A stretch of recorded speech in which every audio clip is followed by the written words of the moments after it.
Hello, hello. We're back with some more Savage raiding content.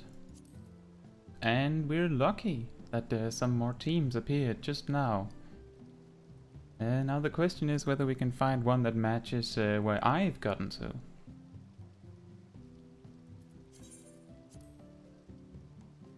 Yesterday we got to just about after the topmost cluster. You could almost say that we got to the jump. Almost, but not quite. So preferably we would want to find something like that. Hey Gilano, thank you. How are you?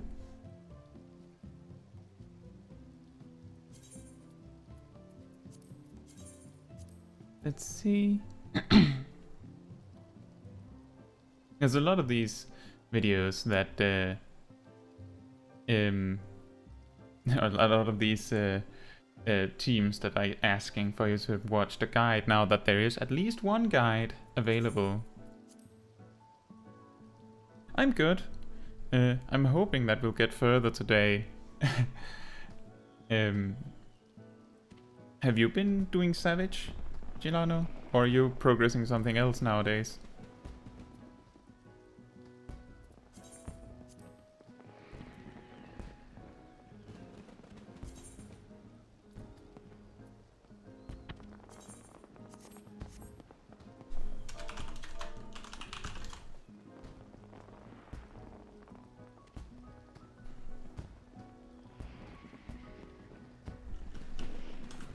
We found a team. They're mainly missing a few tanks. That is actually surprising. I feel like most of the teams that I've seen have had 2 tanks. And often 2 healers.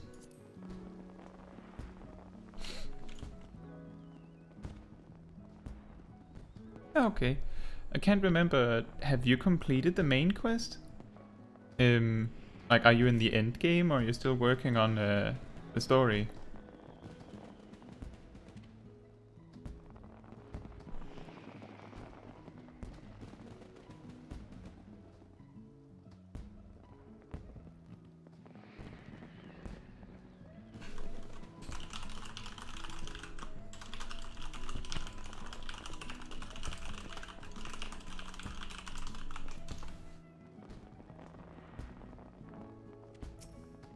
Ah, you have completed it. Oh, okay. How about the new raid? Have you done it on normal? I would guess yes, since otherwise this might be a little bit of a spoiler on what happens, even though we're mainly just gonna see the first boss.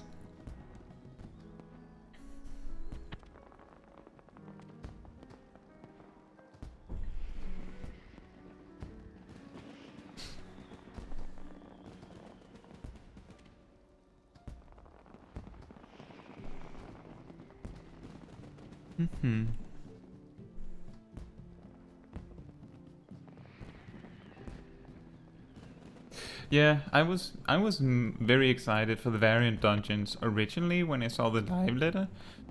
I actually missed the part where it said, like, in a little note in the top right of the, like, topic, it said 6.25. I was so excited that it was coming now, and then it didn't. I'm not really that much of a Savage Raider myself, but I don't know if you saw it. Some weeks ago I made, maybe even over a month ago, I made a poll where I asked what kind of content like people wanted to see me stream, and you may have seen that I've been doing this replay of the main story quest on a Lalafell, which I do every Saturday-ish. That was the one of the most wanted on that poll, but the one that people wanted the absolute most, from what I could see, was Savage raiding. People voted the most on Savage raiding, so even if I don't feel like I'm the best Savage raider in the world, and I might prefer to, like, maybe do other things, if people want to see the Savage raiding content, then I'll try. I'll show it. I'll do it. I might not make it all the way to P8 but we'll give it a little try.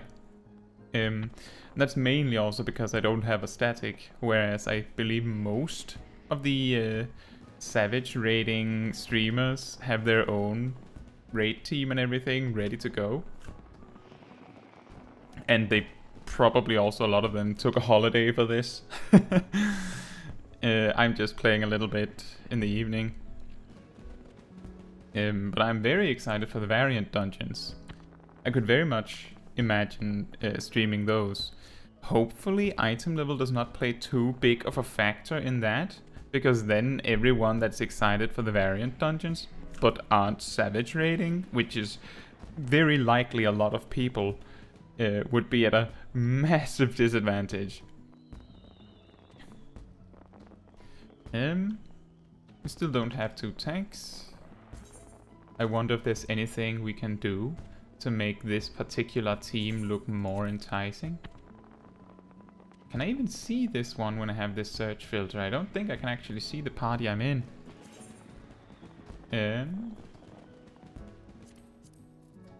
But just clear it like that, and I guess I can see it.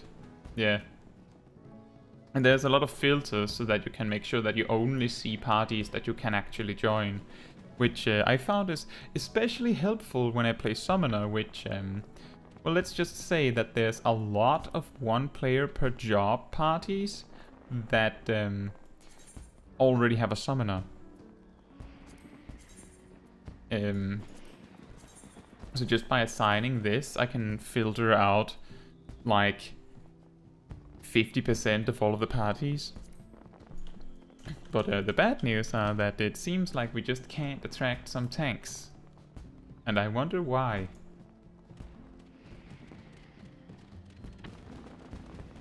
Yes, I surely hope that we can get some soon, otherwise this is going to be a very, very boring stream of just listening to me and fireworks.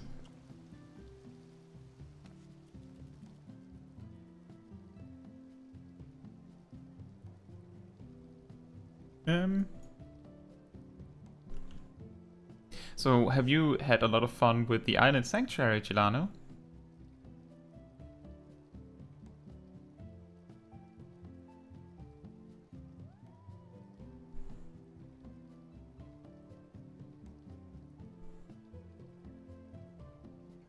I've been doing a lot of this Island Sanctuary, but I haven't maxed it out yet. Because right now it requires you to just go there and just farm to get it all the way to the end. I mean, we could do that while we're waiting for stuff to happen.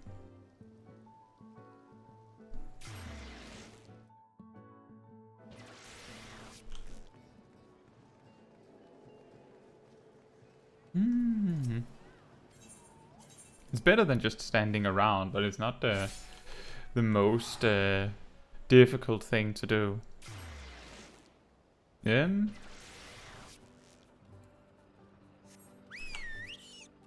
I do wonder why we can't attract a tank or 2.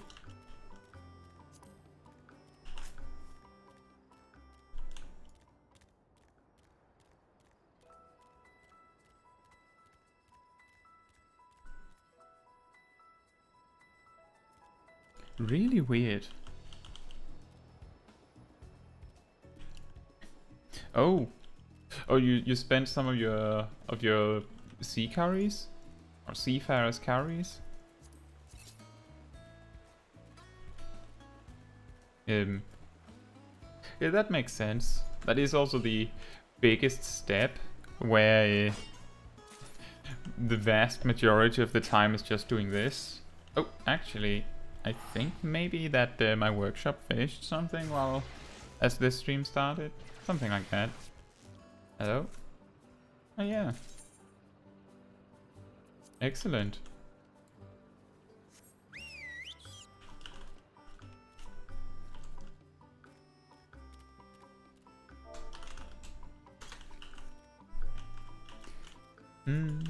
Well, I think if I understood correctly, I think I've seen that the one thing you unlock on the final rank is significantly less important or helpful when you've already reached the max rank. So there isn't really any need to rush once you reach rank 9, I think.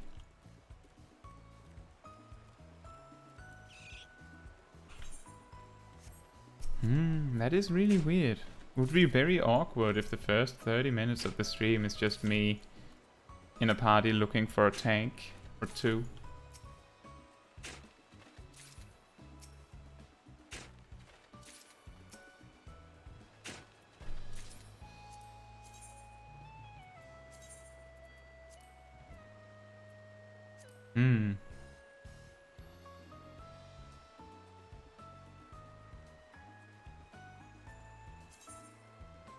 The alternative is jumping to a different party that does have tanks.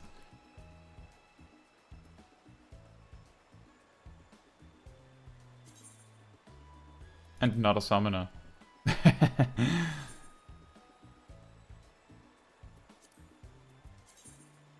It sure is a lot of parties all of a sudden.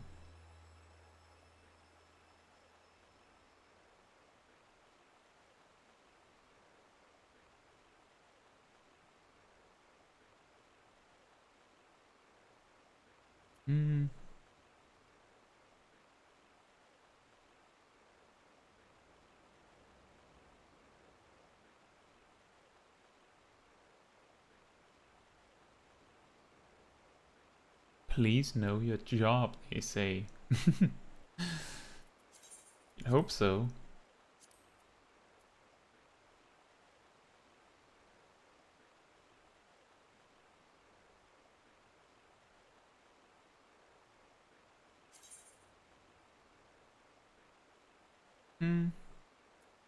That might be a better group to be in.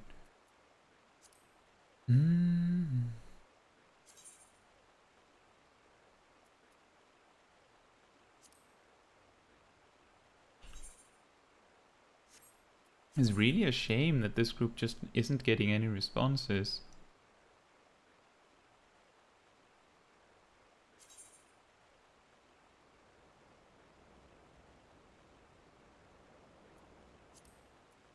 Oh well.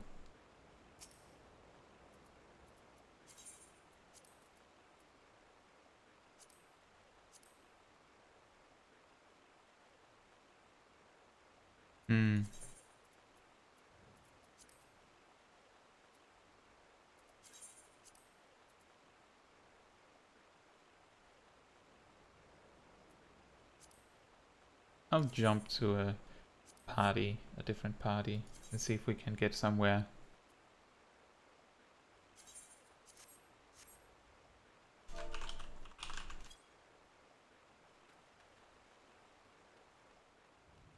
They have a whole one tank instead of a DPS, I believe. Oh, there it is. Now we're just missing a DPS.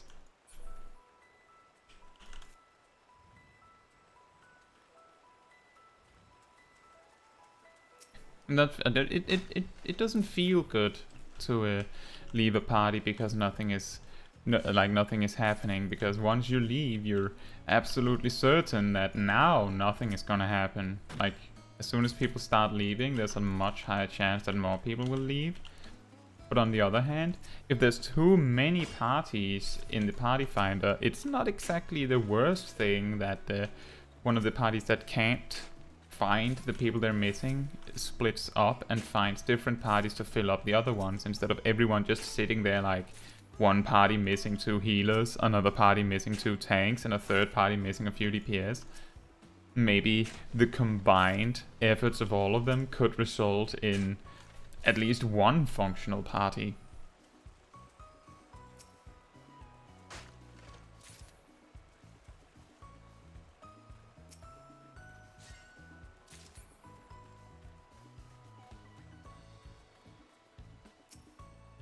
Now we're really close to getting somewhere.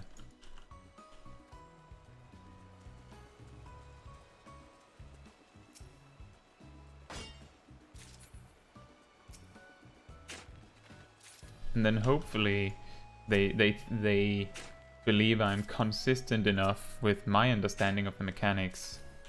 Given that I can imagine that a lot of parties have spent all day practicing the strategy that this guide that Hector put up suggests, and I have seen it, but I haven't done the boss in a more systematic way than the things that we learned in the parties I went with yesterday.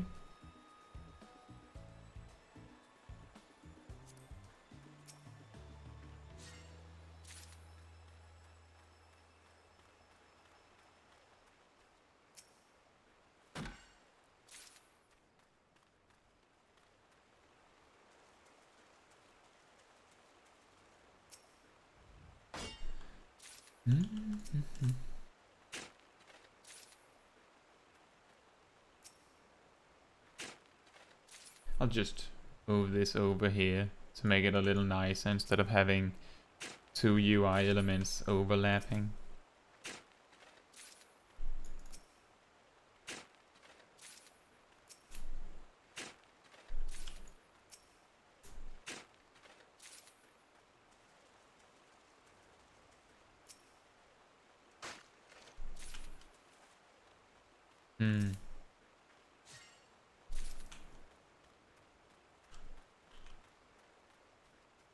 Right, so in the party chat they're discussing how to deal with the puddles that appear right after the dash around in the jump mechanic, which makes perfect sense. When I went yesterday, we did see that and realized that we're woefully underprepared, woefully underprepared to deal with it, because you only get like 3 seconds to react, and you actually need to deal with that mechanic in a different way than how you would do it in the start of the raid.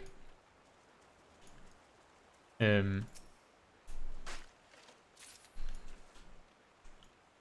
we're discussing a little bit positioning that people are used to taking. In the meantime, I'll just wait because the second ranged isn't here yet.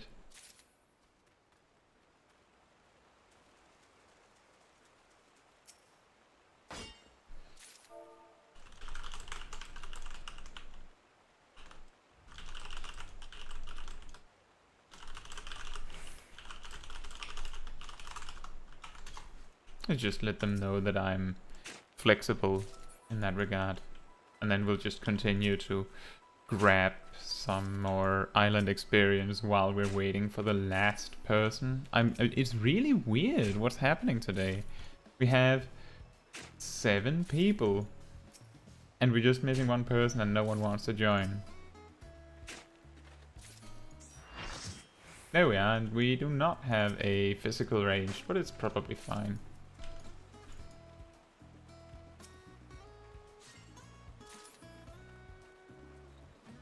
Alright. I'm gonna move this back over here because that's where I'm used to having it.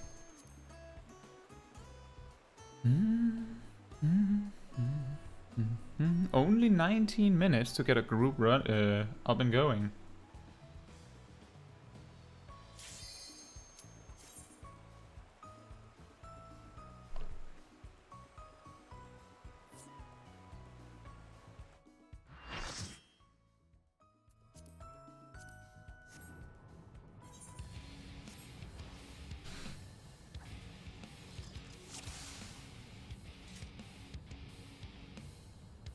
Alright.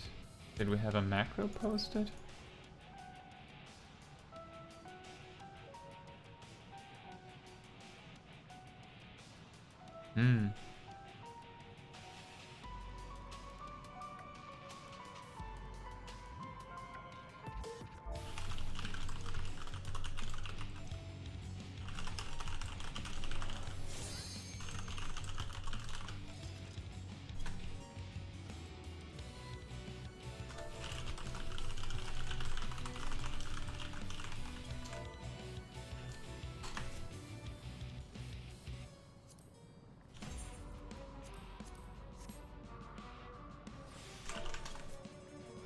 Alright, guess I'm ranged 1.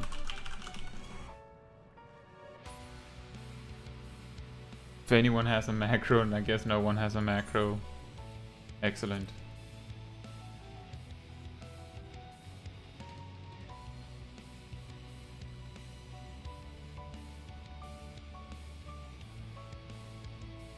Roll puddles. That sounds like a good idea. That's what we did yesterday.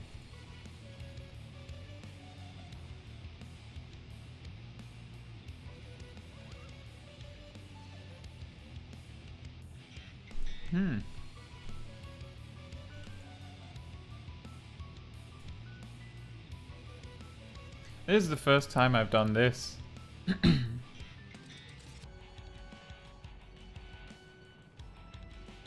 Mimicking your positions.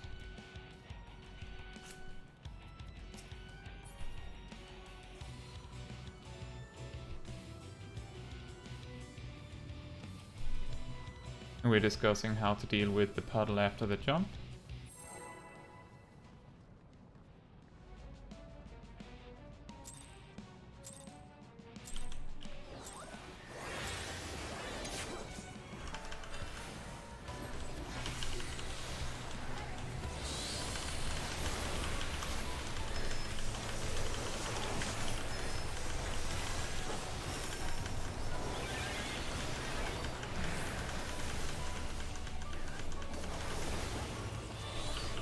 And ranged is on B for the puddles after the jump, it seems.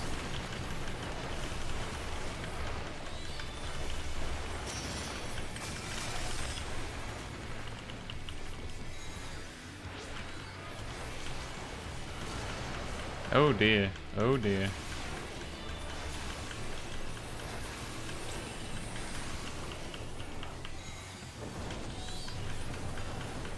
Some poisons coming out that we maybe don't want to see.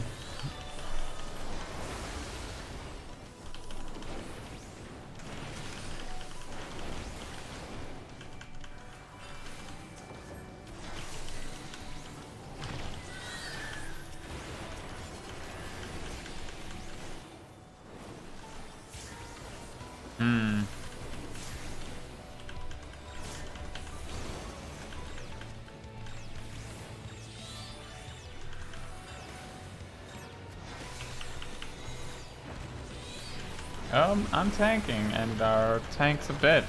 Great.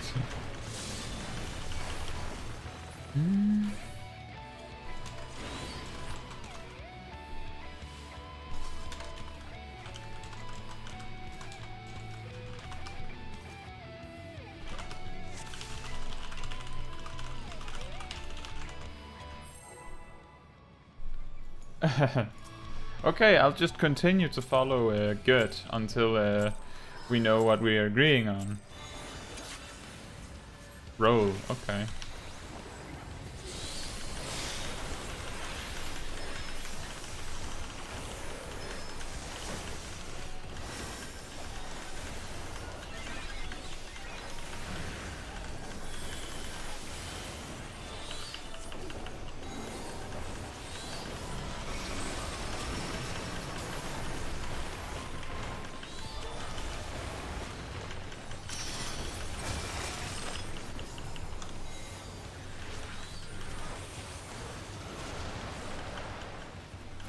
That was a lot better. No one got... Okay, someone got poisoned this time, never mind. Are you gonna survive?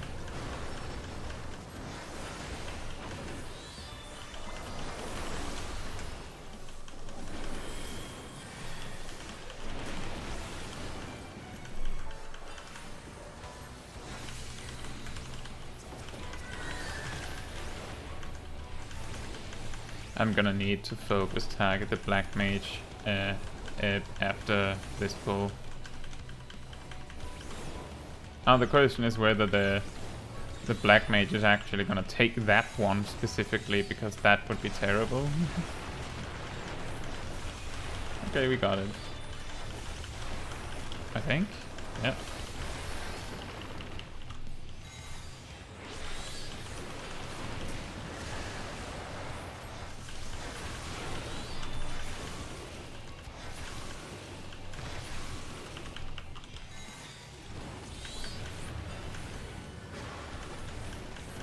And that's when we have the second ruby glow, yes?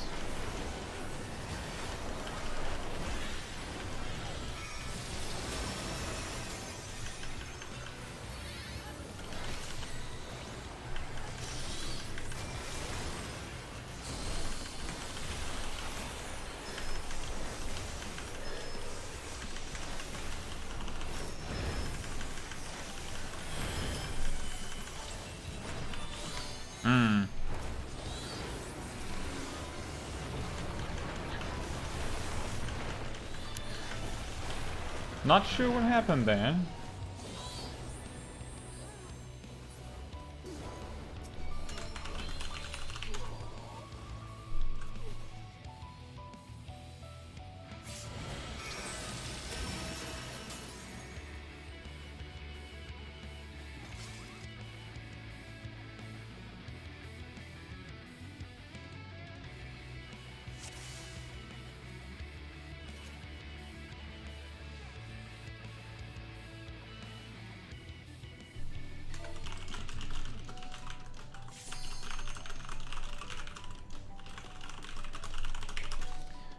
They're talking about what just went wrong, why we took so much damage.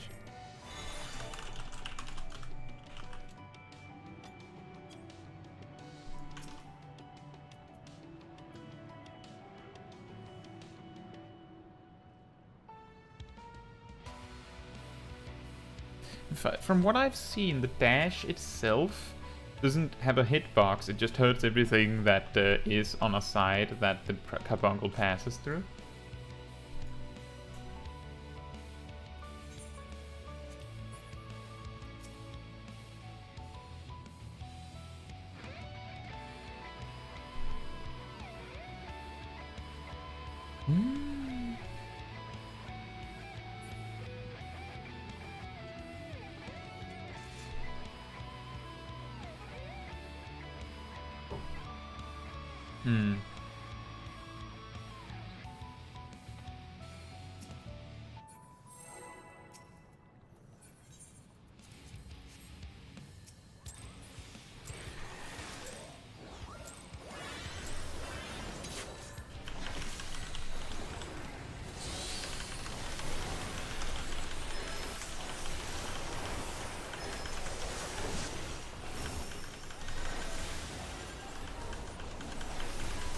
Nope, the Black Mage has the Adel and I don't have to do it.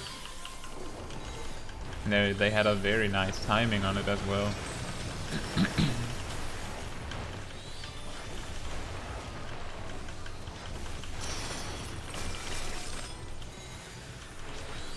Nope, we have the easier pattern here.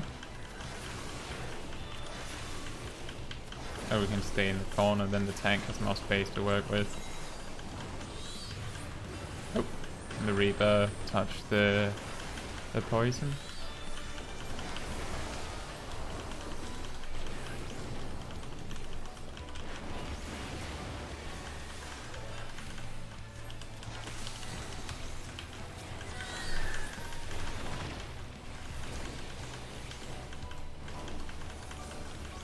Let's see then what we have to work with.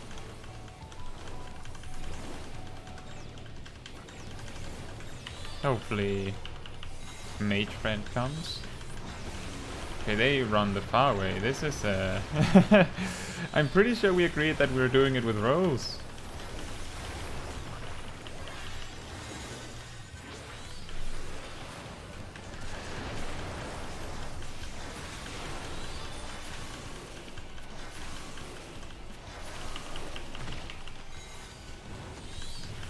And then we have the Rubik Glow coming next.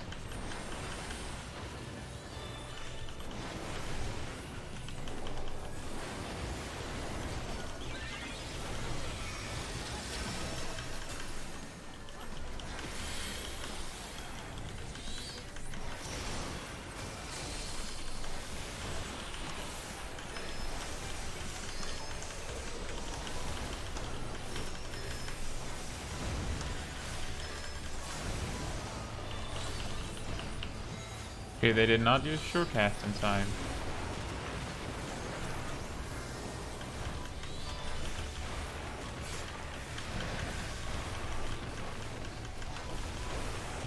And they say they used their Surecast too fast. I can imagine that. We're not gonna survive.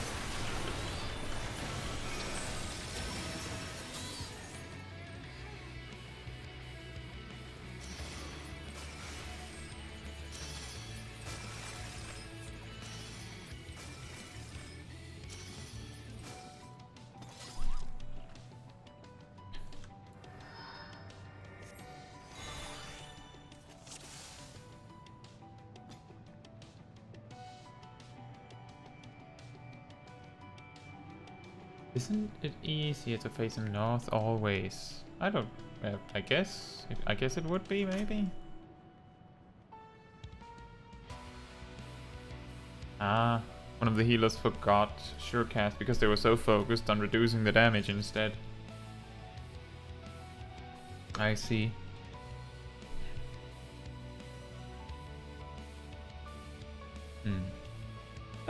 It's probably gonna take a few tries before we get to the point we're expecting to practice. That's fine.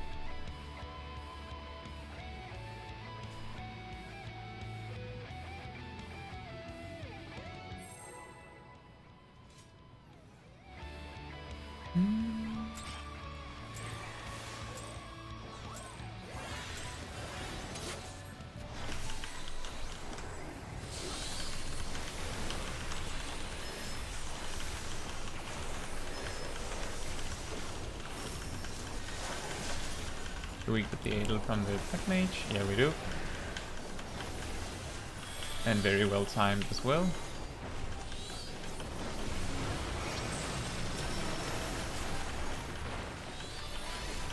And we have the Topaz Stones.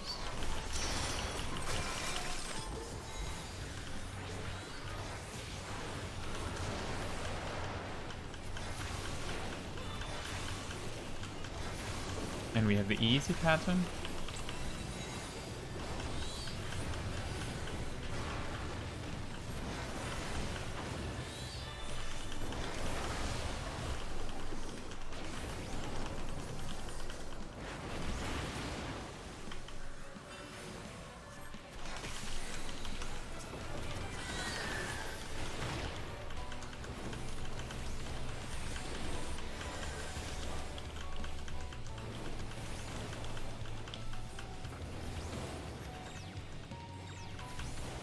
This is very confusing.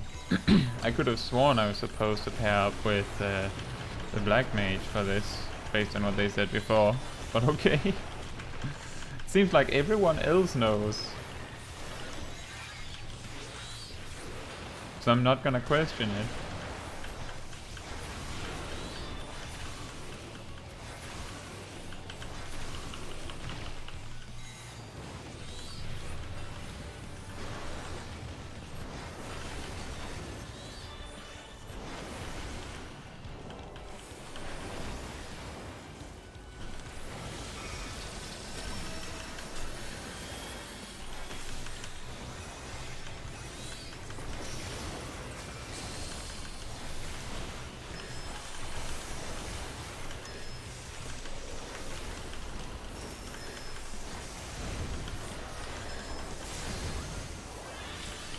Okay, we got it this time. Now we're getting a little bit further. Although one of the tanks got a damage down. We're probably fine.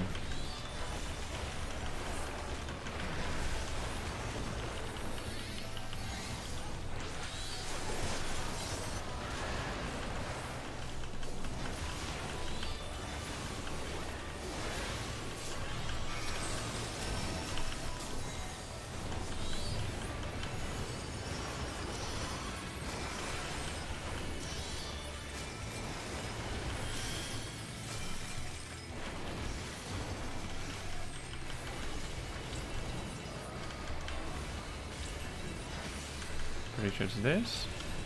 Yep.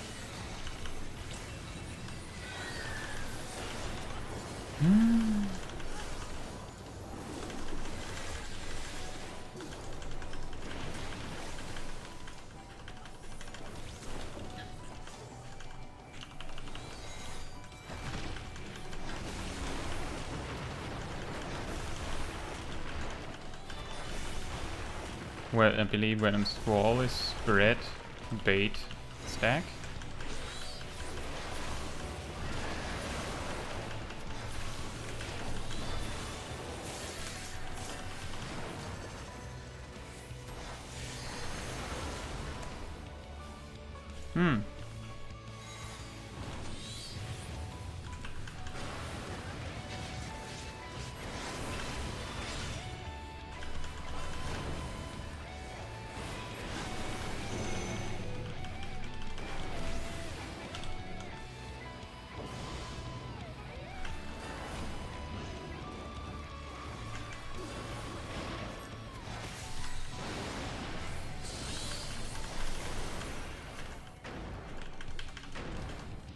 Oh, whoops.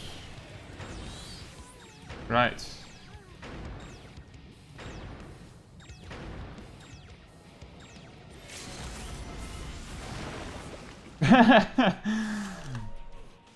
The tank limit break.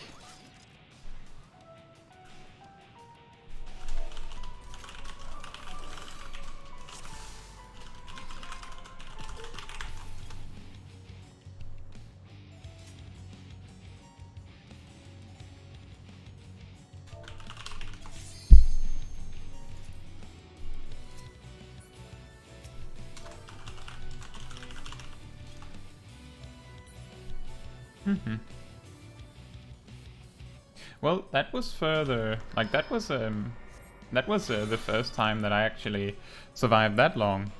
Honestly, and got the whole squall mechanic correctly the first time.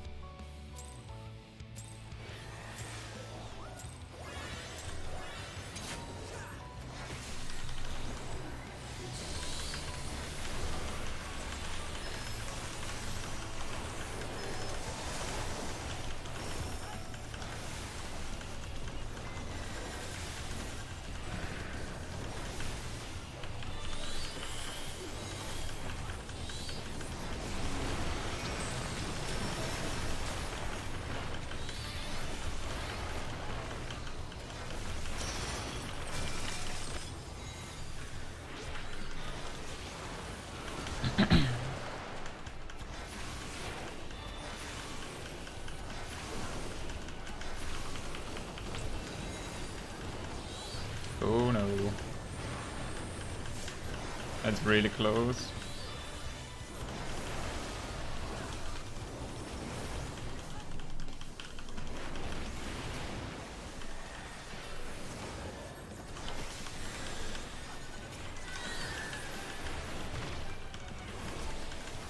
Okay, the last few times I've been pairing up with cyber ears, so we'll just find them.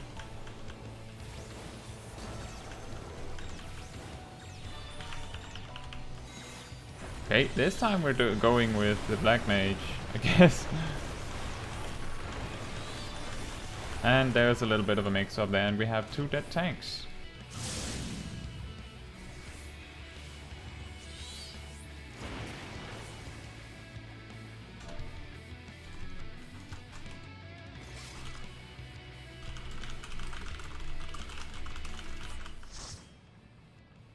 And people are leaving.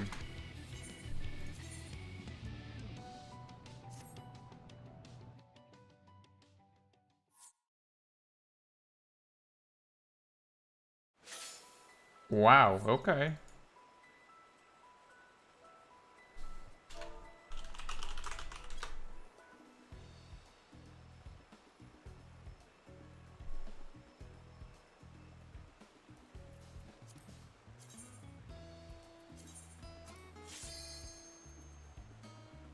We can see if we can carry this team up again. See how long it'll take to get new tanks and DPS.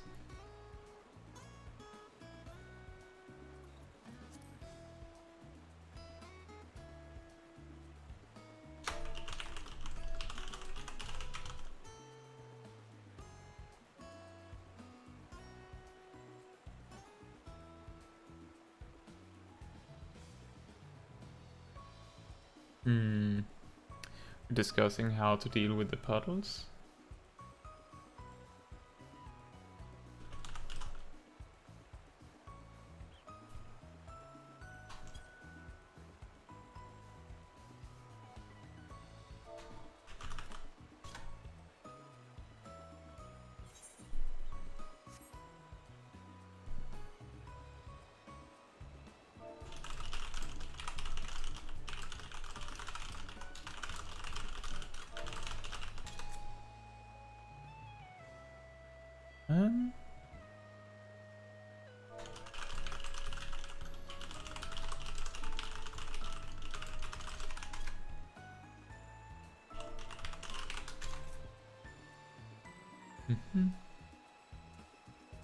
Well, we're back in the queue, I guess.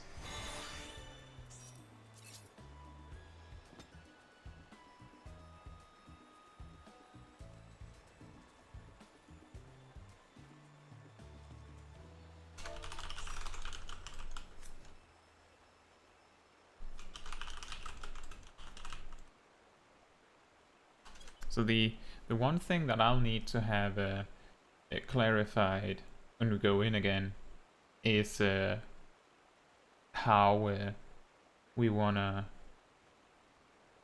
make those teams.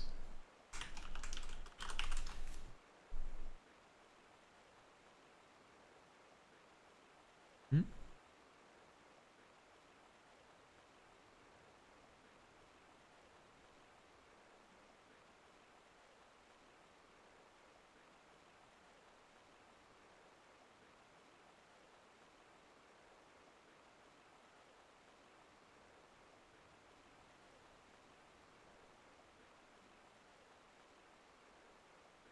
We were discussing how to get a macro, or if we have a macro anywhere.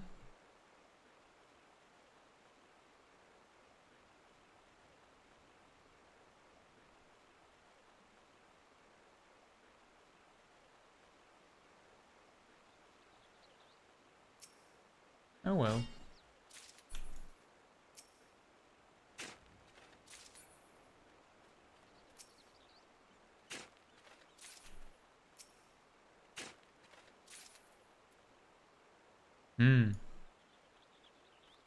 Now we have a balanced DPS setup.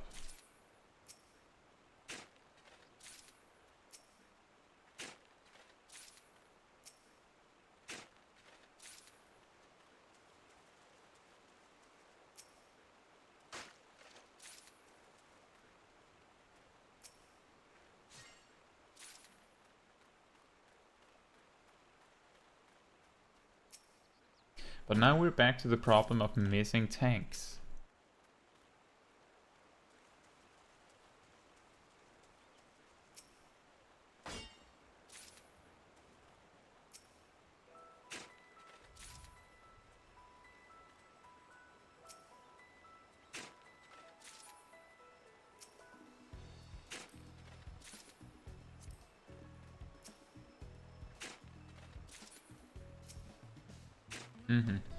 Yeah, that marking the healers will be a very super helpful thing.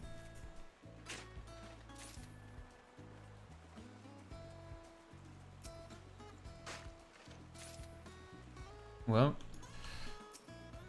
so we're hoping we can find some tanks quickly. Last time we had to jump to a different party to even get a single tank, so hard to say how long that'll be. And this is the curse of being in the party finder, but that's just how it is sometimes.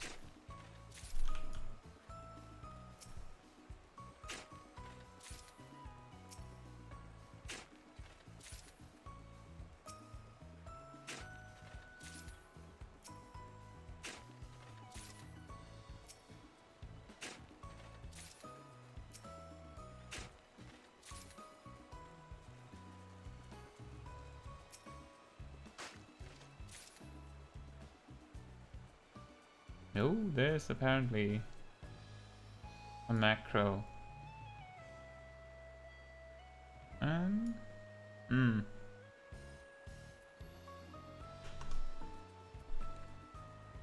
I'll have to grab that in 2 parts.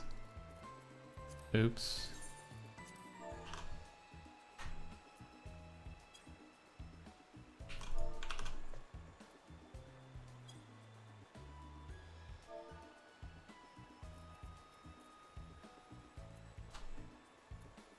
And that is how you copy a macro from chat.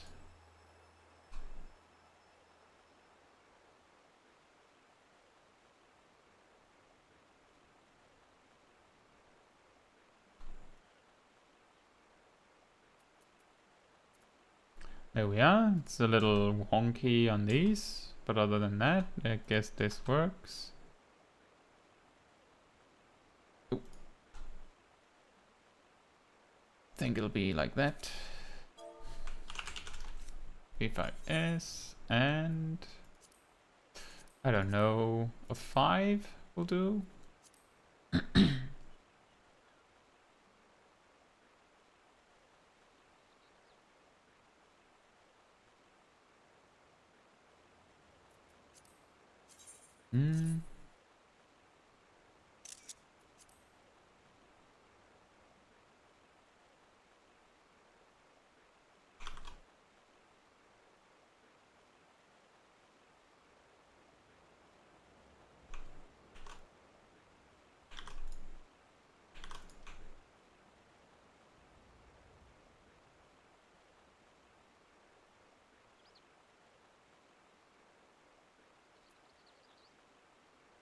There we are.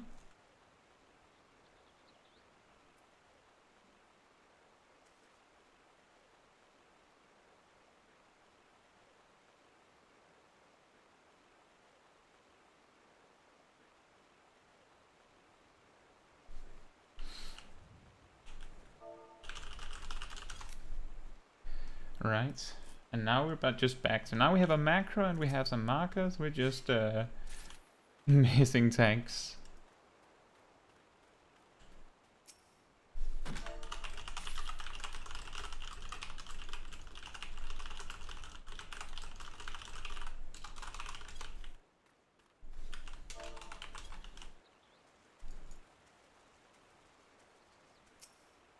I wonder why specifically tanks would be scarce. Maybe it's because all of the tanks have already cleared. Never mind. I'll just talk it into existence.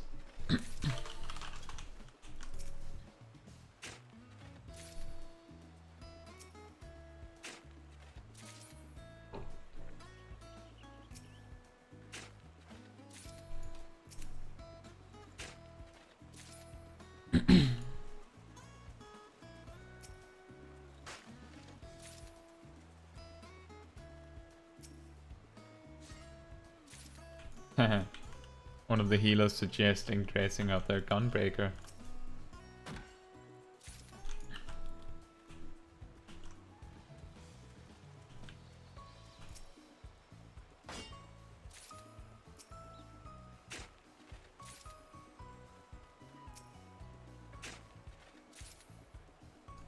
Well, I'm sorry that so much of the stream is just grinding an island sanctuary. Unfortunately, I don't have very much control over how much people want to join my party. At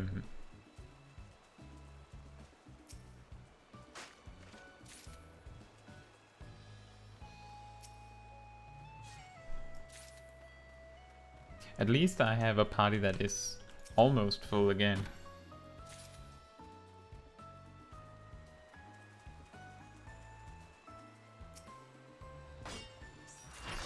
There we are.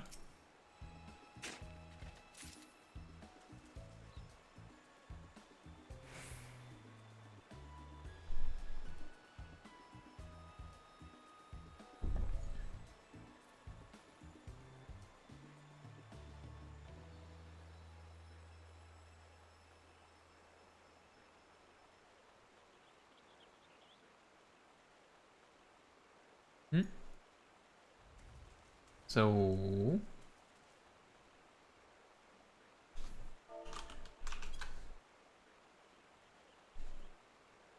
are we going then? Oh, okay, there's the ready check. I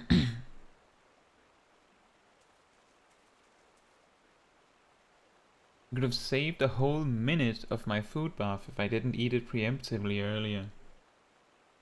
It's a disaster. So much money I could have saved. Like 200 gil in value.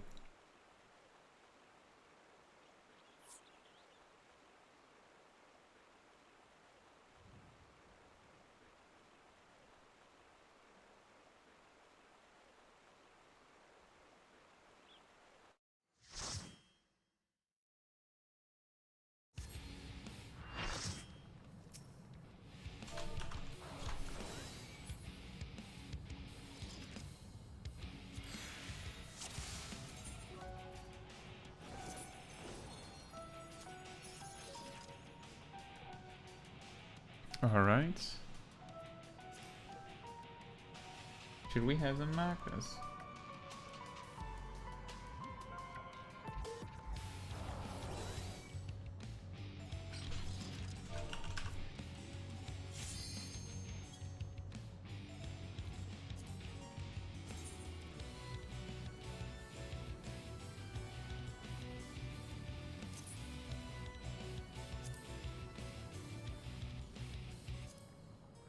Oh!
It was a little hard to see from that perspective.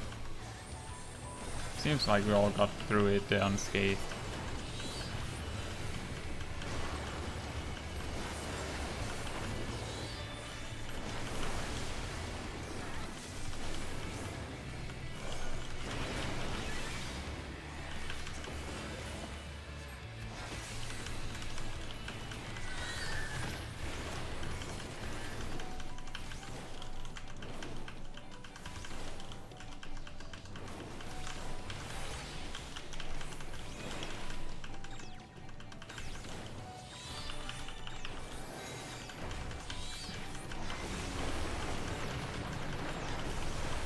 We get it? Oh, something's wrong.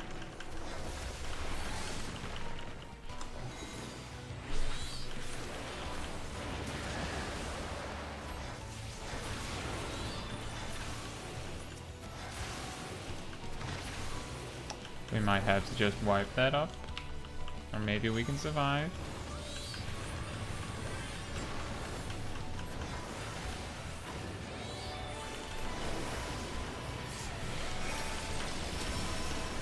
Seems like we made it through somehow.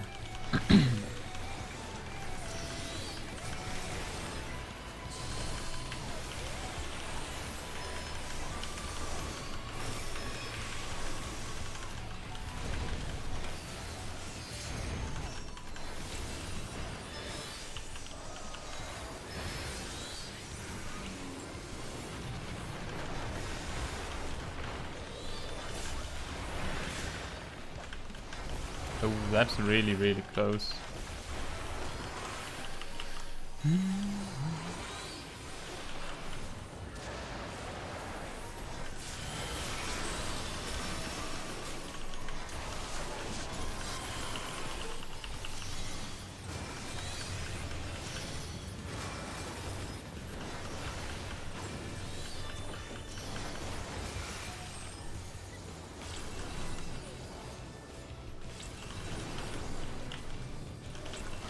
Ah, I got myself confused there.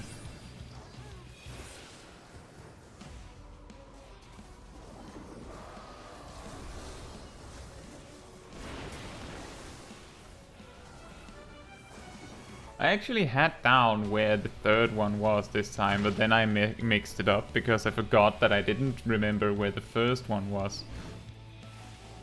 And then I couldn't remember where the third one was when I had figured out where everyone else was running.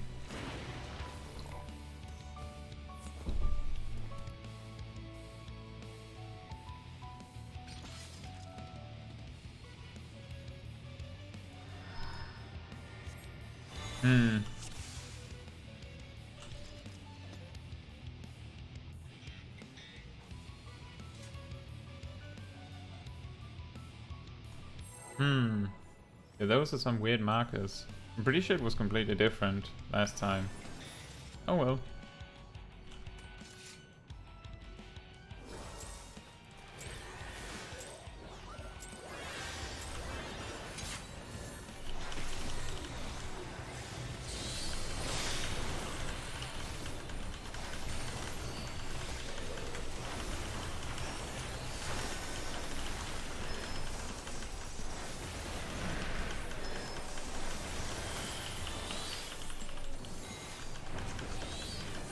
It was a little early on that passage of arms. I don't think that counted.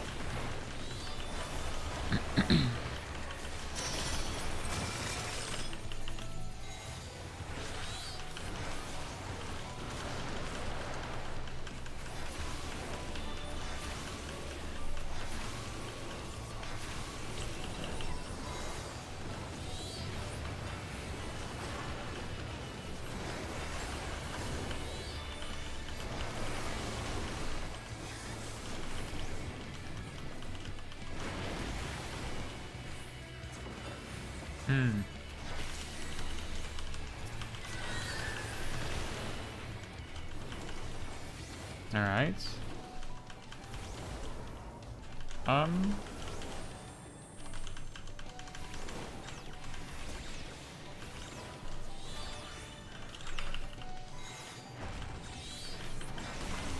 Yeah, we have very specific positions, so I'm gonna stick to where I know that I'm supposed to be.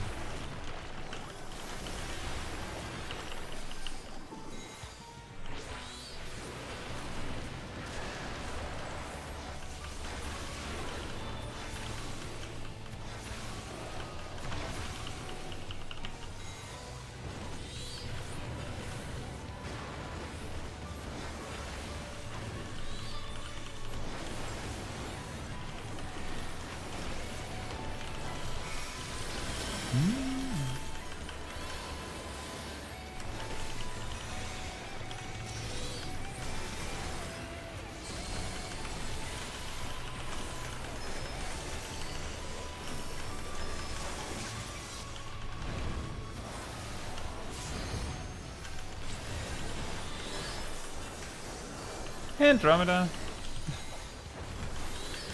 I'm glad to hear that. I thought that because this is like the first week of Savage, I will at least try to get a second day in, see if we can get a little further before everything changes next week, probably.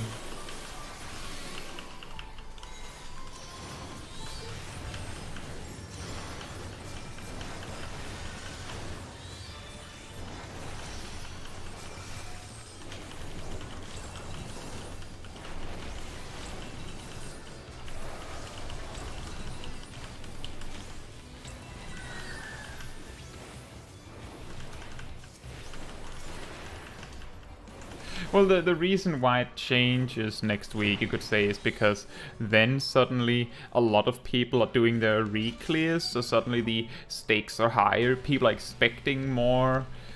And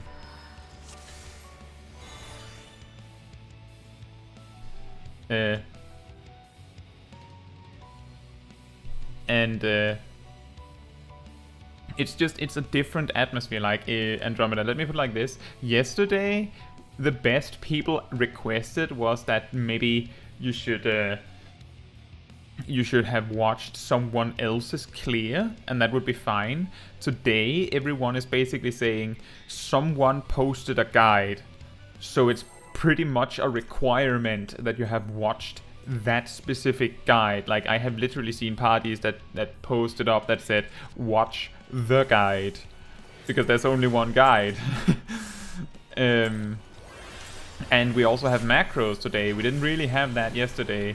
So it really goes fast with adaptations. So next week, we will probably have completely optimized strats, potentially, or at least more optimized strategies. And people will have better gear, so it'll be a completely different experience to this week.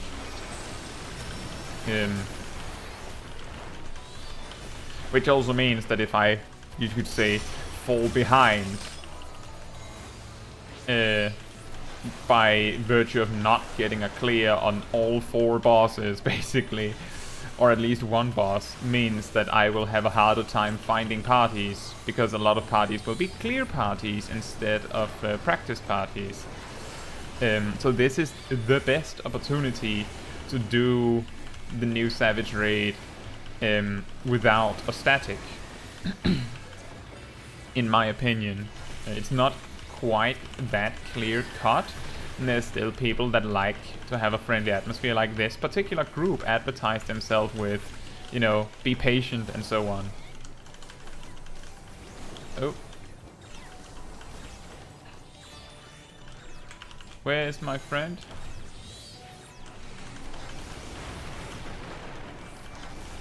Oh, that counted. Incredible.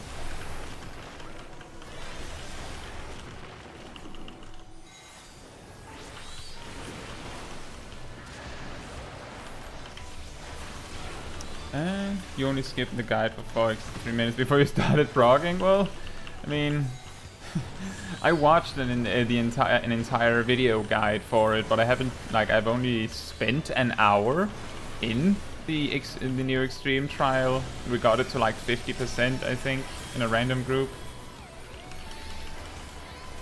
I don't plan on going with my free company, no.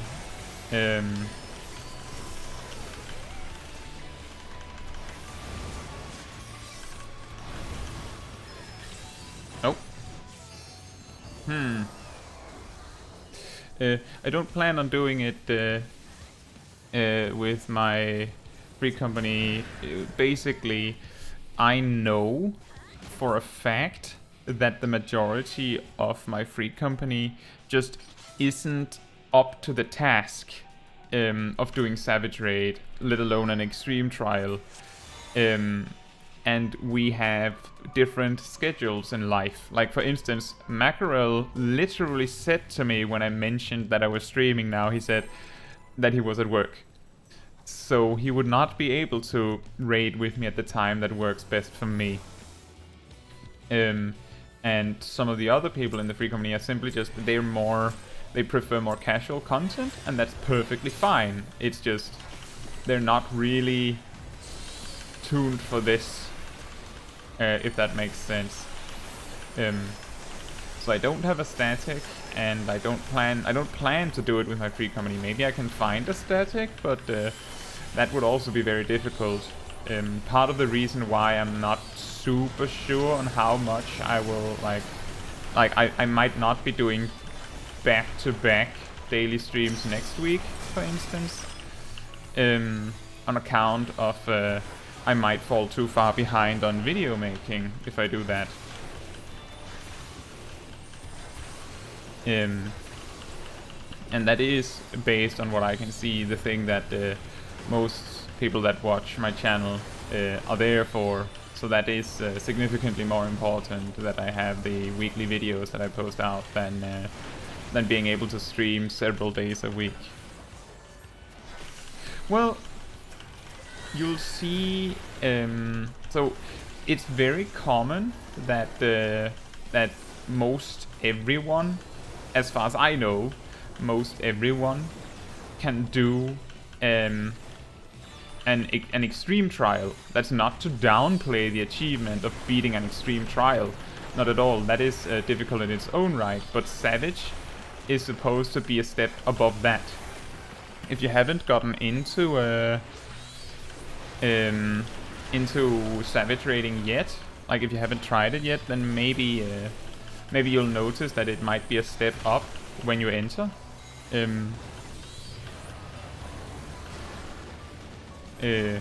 I don't know.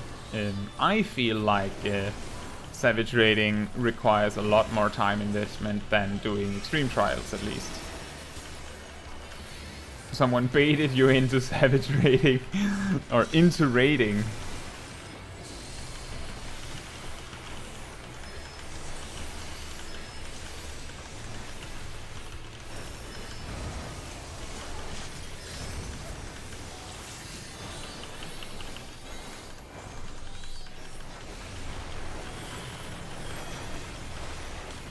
You've done P1S. Did you do P1S last week, Andromeda? Or was it before that?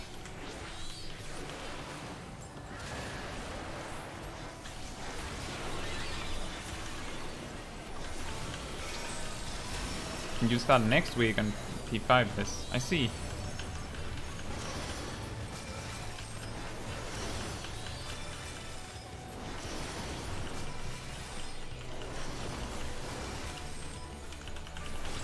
Oh dear.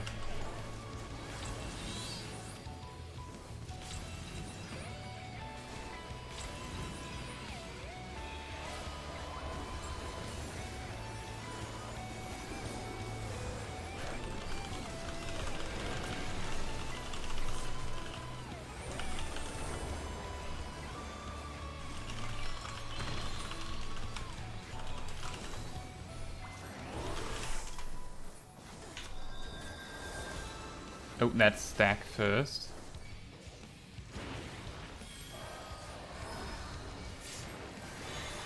Is it not? Ah. Well. I don't think there's anything coming back from this.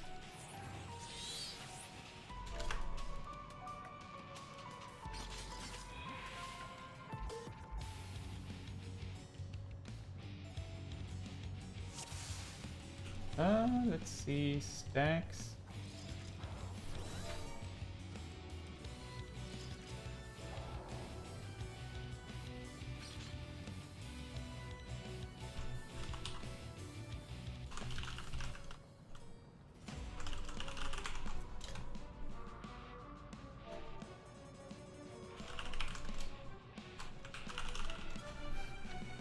It says skip the P2S to P4S because who needs to do older Savage Rage content when there are new ones? Yeah, well, exactly. Usually you focus on the newest tier when it is there.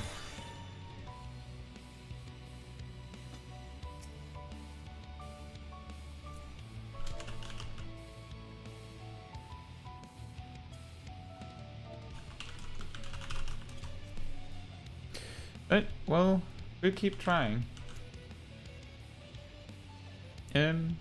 But I do hope that you find P5S fun to do Andromeda. It is difficult, and there's a lot to memorize. This is you, a DPS main, playing heal on Savage Rage, starting on P5S. Well, you're only a DPS main if you think that you're a DPS main. You could be a healer main today.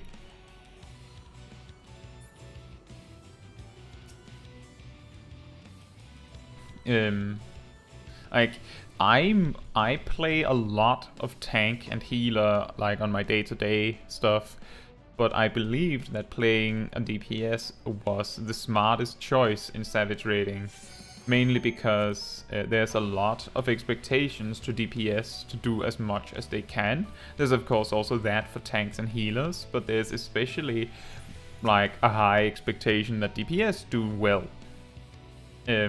Because that is what makes or breaks whether you get the kill.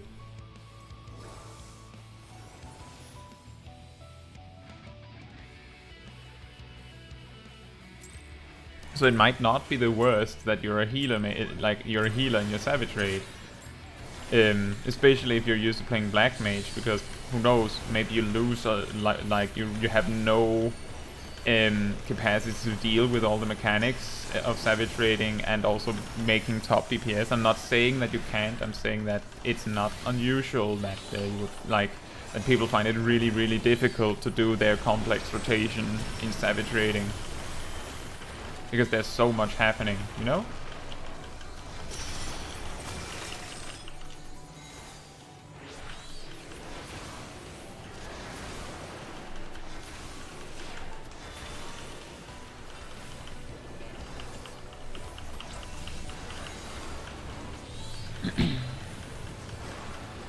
But I wonder why you're starting P5S next week. I'm guessing it's because then guides and strategies are more like set in stone. So you don't spend time practicing in like in the blind.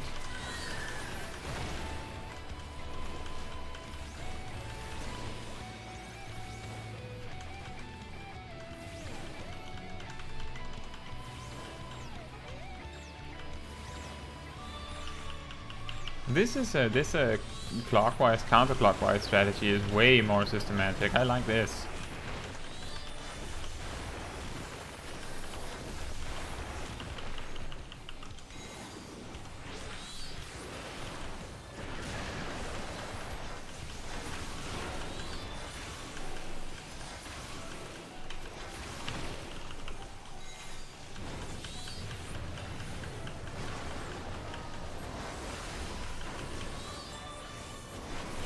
It's like playing with one healer on Savage because you're nerfed? What do you mean? Like it's very hard?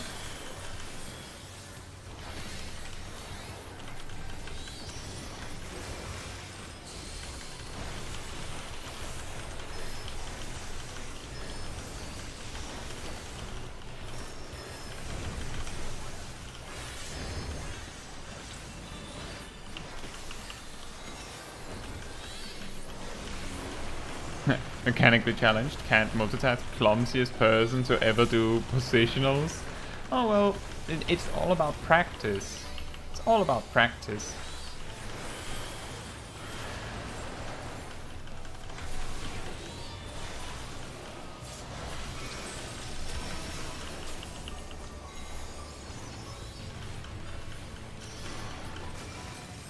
Okay, I'm in the right spot.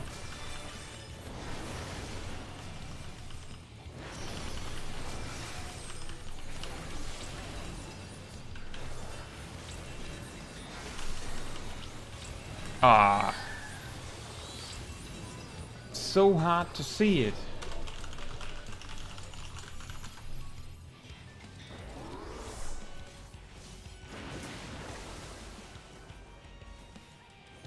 Well, you're not supposed to be doing all of the healing on your own after all. There's a lot of coordinating with your healer partner. So if you talk well with the other healer, then you're like far and away like in a very good spot. Like because you can plan your cooldowns together so that you don't overlap things too much.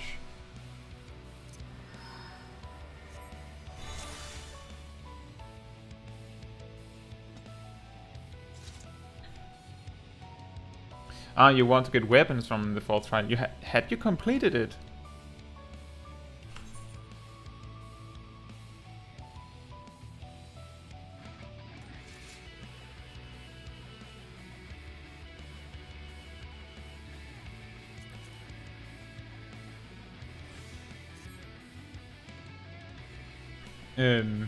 I can't remember if you had completed the new extreme trial or if you had just been progressing it.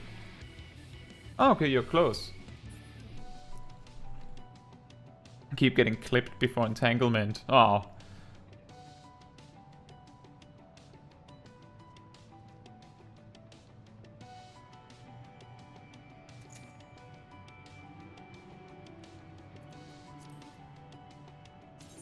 Let me see here. I should set myself to limited because I have a hard time seeing the topaz clusters for my Ifrit every time. Well, that makes a lot more sense. I had a bit of worry with going into groups because I don't have the extreme trial weapon, but given that most parties don't even expect you to have 610, then the weapon is the least of my worries.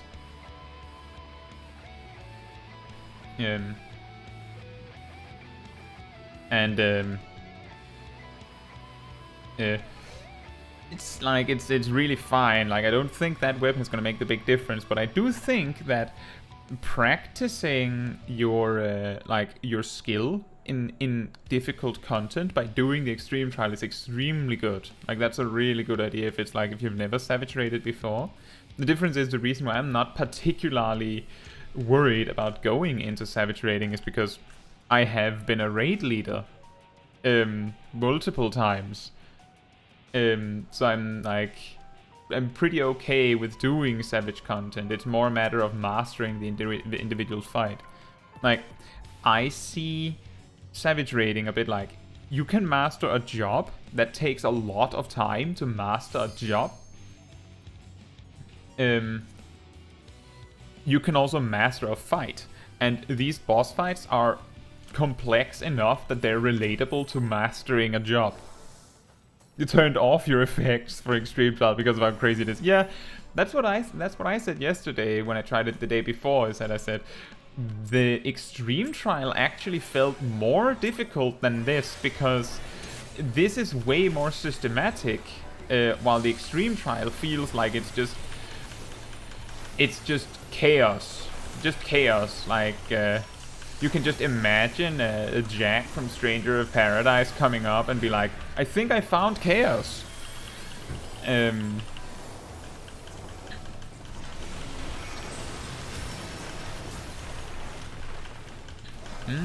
Double stones.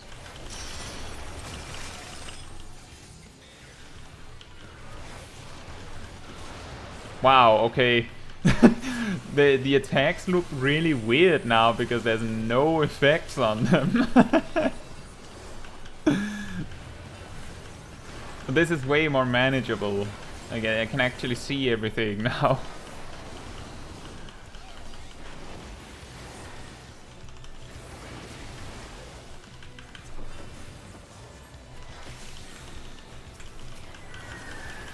But it might be a little bit less exciting to watch as a viewer because there's just not really any spell effects coming out. Oh.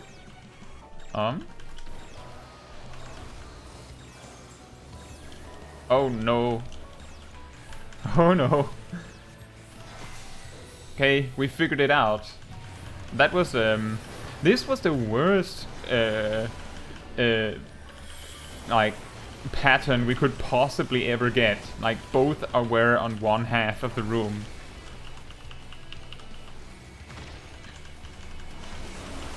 Yes, so much hair.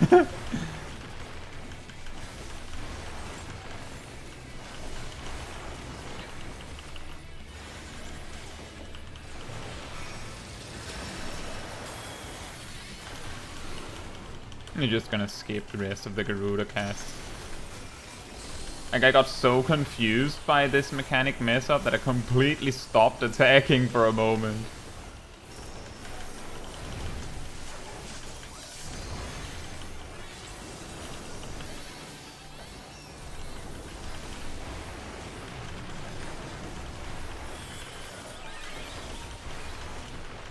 But it probably helps with how much you need to watch the boss these days to see what you're supposed to be dealing with.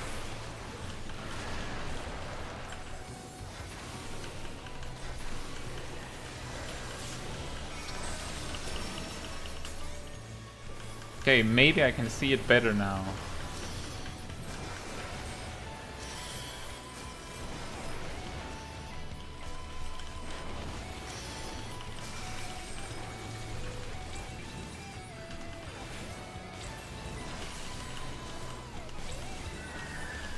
Okay, I could not.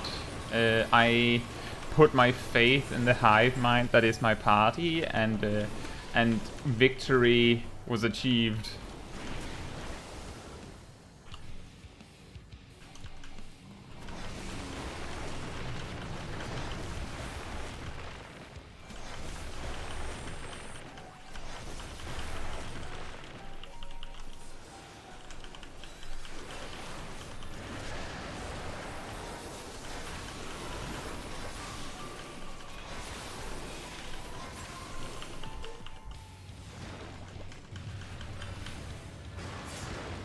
Ooh, what? What? Did people stack? People were very close together. Ow, ow,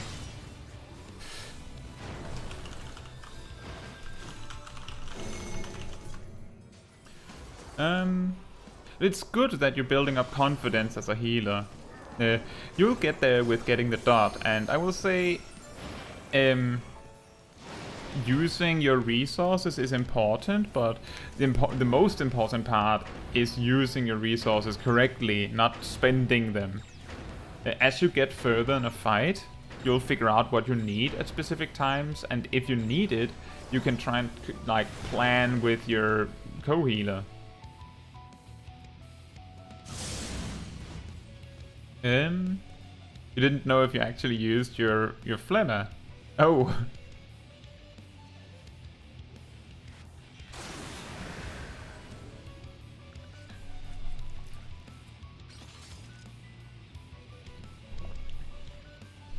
Well, my advice on planning out Flemmer is one thing you can do. Andromeda, do you know how to use focus target? You can set the boss as your focus target, and then you can like always see the boss as a little menu here. And I do believe it should show your debuffs somewhere on it. I'm not 100% sure like right now, but you could do that. The one thing you would need to watch for is your dot running out. Because if you just apply your dot and that is your cue to check, okay, how's my Flemmer doing? Should I use Flemmer now? For instance, if you have a specific cooldown you use regularly, like every 30 seconds or so, you can also just go, okay, I did Caracol, should I use Flemmer now? Like, just, that's how a lot of, like, people keep track of their cooldowns. Like, if you have a whole bunch of 1 minute cooldowns, you just need to keep track of one of them to make sure that you use all of them. Like, for instance, in my case, I don't need to worry about Searing Light, because I know when Bahamut is coming up, Searing Light is coming shortly after, like immediately after. And whenever I'm using my like major primals, so Bahamut or Phoenix, that means that Energy Drain is coming up. So I'm just watching that one button to know all of these things. And that is a way to like limit the amount of things you have to worry about when you're planning your rotation. Try to use it off cooldown until you get to Curling Iron, where you save up 2 in time for the 2-minute window. Oh, okay. Yeah, that is a good point. That is a good point. Like, the optimal way to play Sage is, of course, to try and have Flemmer, 2 Flemmers ready for your 2-minute burst windows. But it's also doing that adds a lot of complexity to managing your Flemmers. So if you're having a hard time managing your Flemmers at all, then it may be more helpful to just start by using them, instead of timing them with raid cooldowns. But that's up to you what you think works best.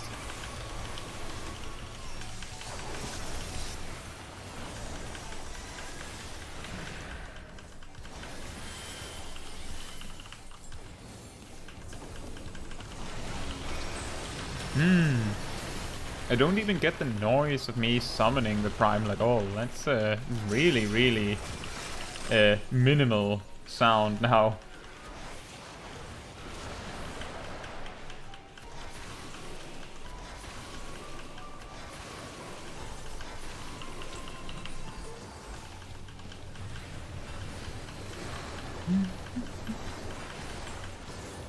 Now hopefully we can soon get experienced enough with the Topaz cluster that we consistently beat it.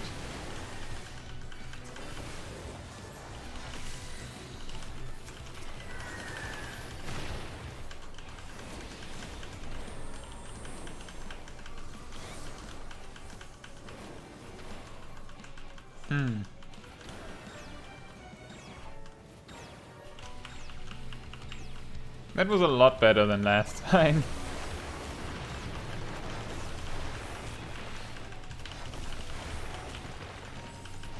If you've seen the Hector guide on this boss fight, the advice you get there is that you're supposed to like have your ranged and your healers go in like clockwise and counterclockwise like rushes down these lanes. But it's expected that in most situations there's gonna be one pool on either side, which means that you don't have to like both run over to the other side. But the try we just had, that's what happened.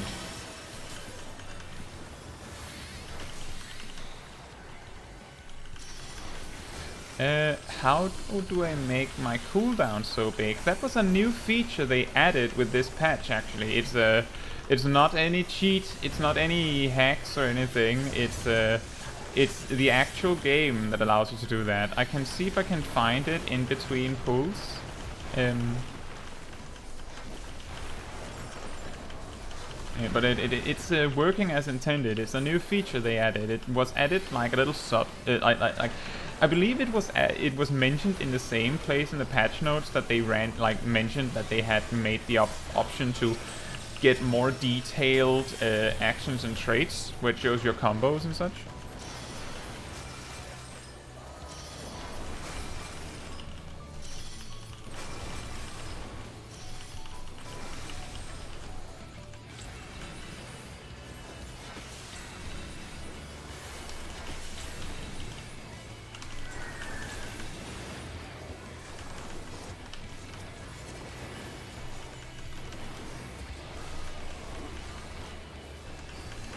You're not really going back. No, not entirely blind if you're watching me, but let's see how far we get. Well, if your raid team is going blind in to do P5S, then you should at least, like, if they're unsure what they're supposed to be doing on a mechanic, you should not say anything. Like, that's the respectful thing to do, is stay quiet so you don't spoil the fun for them.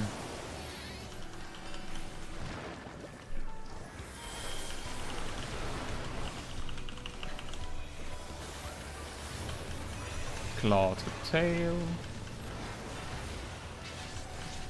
Ooh, I think that healer got his toes clipped.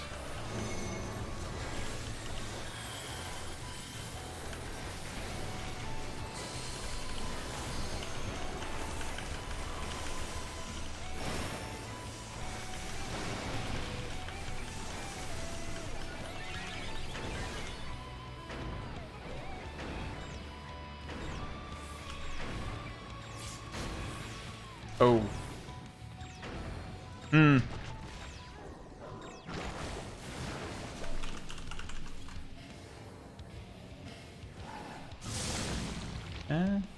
It's not like you understand what's going on anyway. I mean, I do think you understand some of what's going on, like when you're seeing it a few times.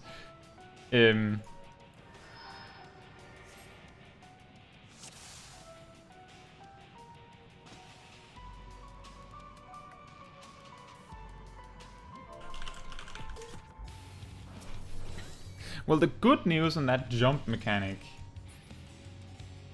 is that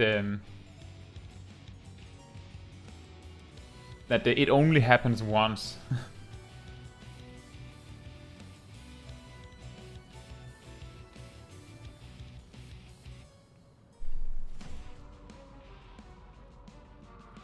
Oh, that's true. You might have a difficult time knowing what to do. Well, I can explain why we're doing things if you'd like that, but if you want to go in like sort of blind, then it might be better if I don't.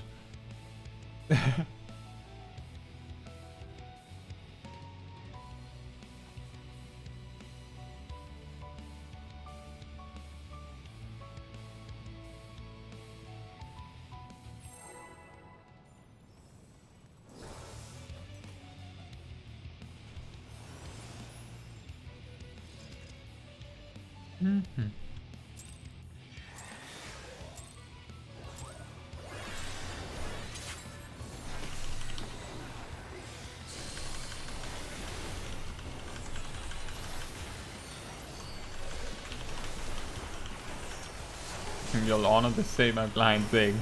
Okay.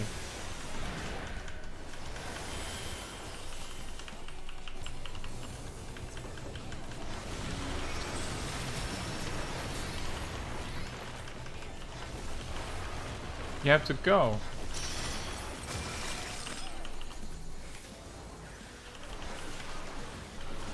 Oh right, it's super late. Oh, you have morning classes, okay. Well, thank you for coming, Andromeda, and good night. And see you very soon. And have a good class tomorrow.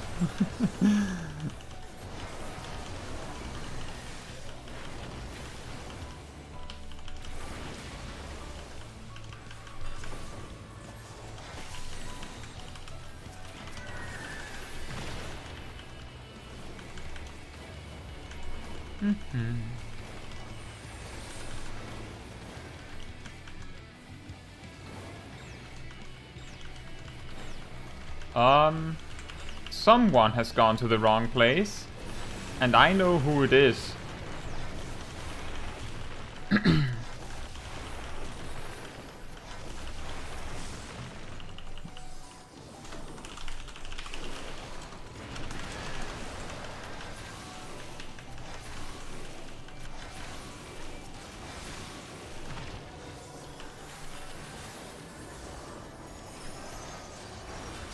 I don't think I'm going to be having a surprise stream tomorrow. I have something else I'll be doing then. But otherwise I'll see you on Saturday.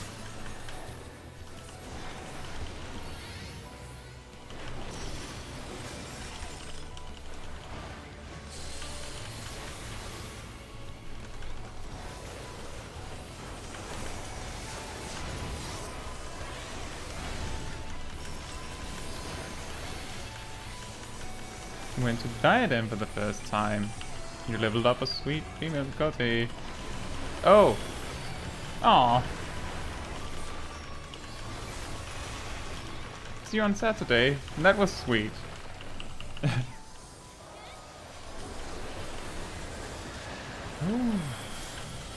It was very, very wild that we got this far with that much chaos in the earlier parts.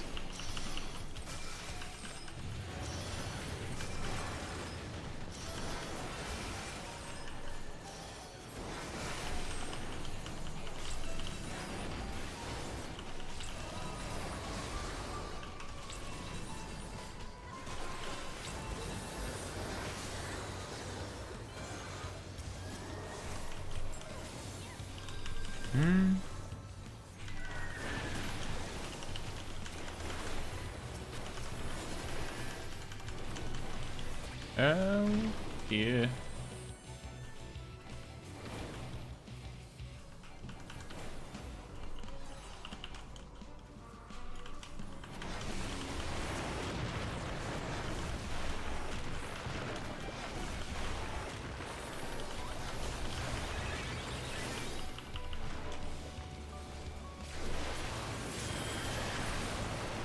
Ah, we survived that. Excellent.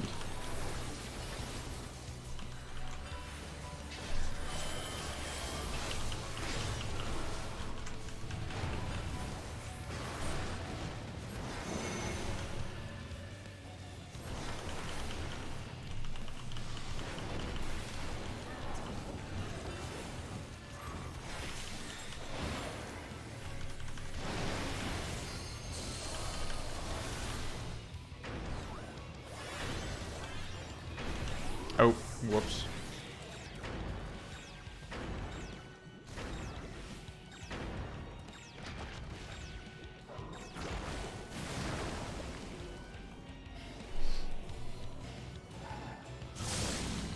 And that try had a lot of confusion.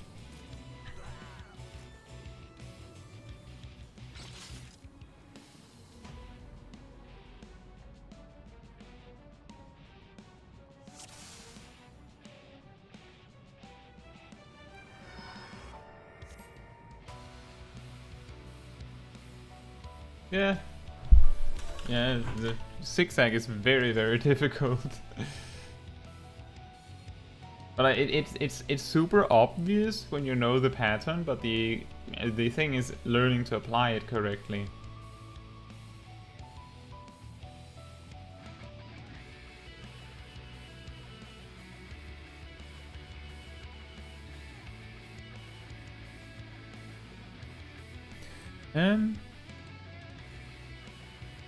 Well, now that we finally got to the jump, we can talk a little bit about it, I can see.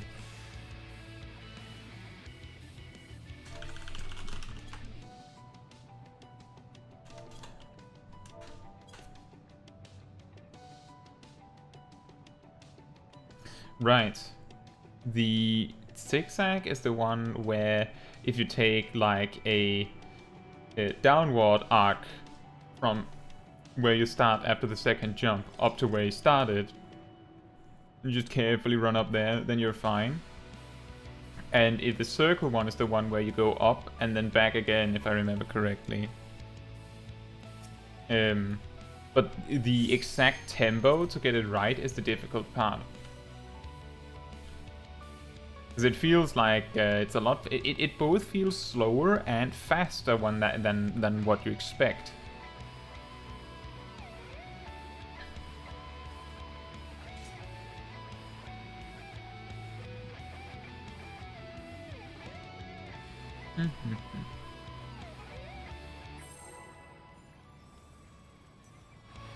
Oh, cool. We'll try some more.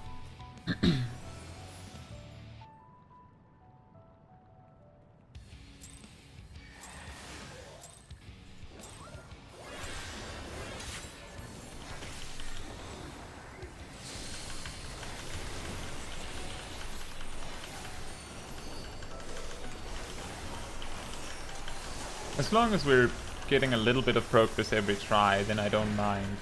That's what Savage Raiding is all about.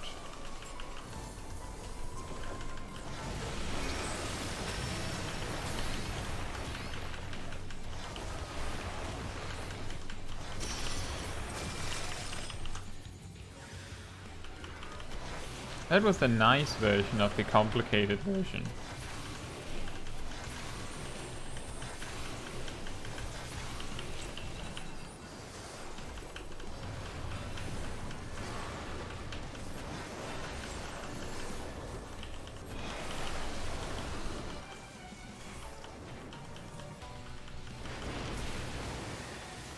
Get that?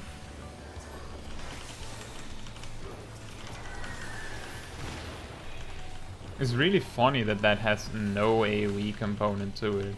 You can just stand right next to the tank. Uh-oh.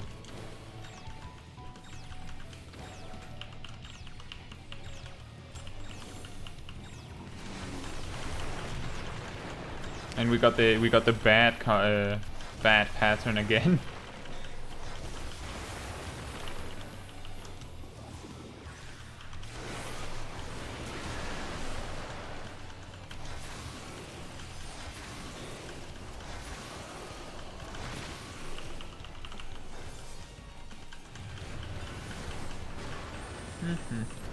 And then we get the cross wall.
I think I got it.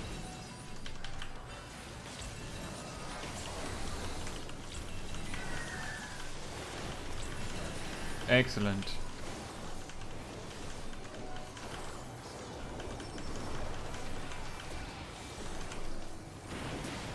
Ooh. I didn't realize he was right behind me.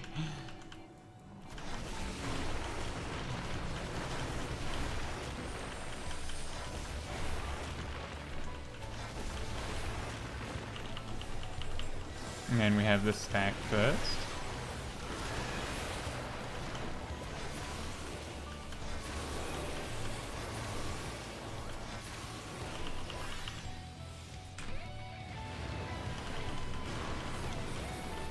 Tails of claws. We have the really reverse strategy this time.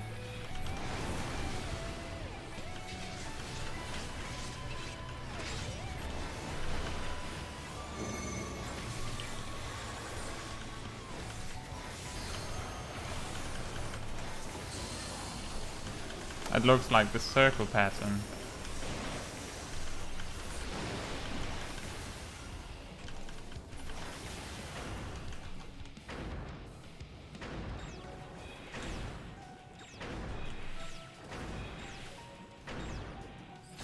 No!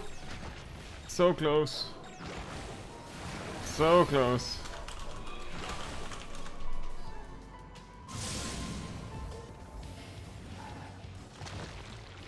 Sprint 1.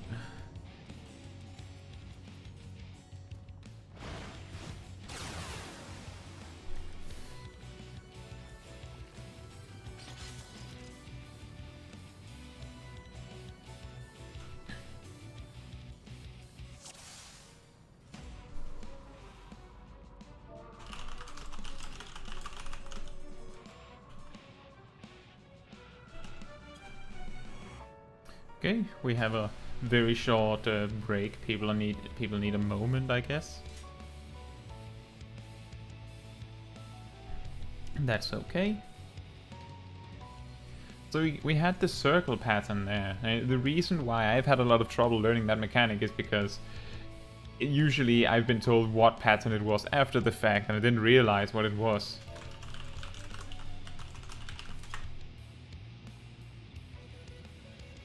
Um,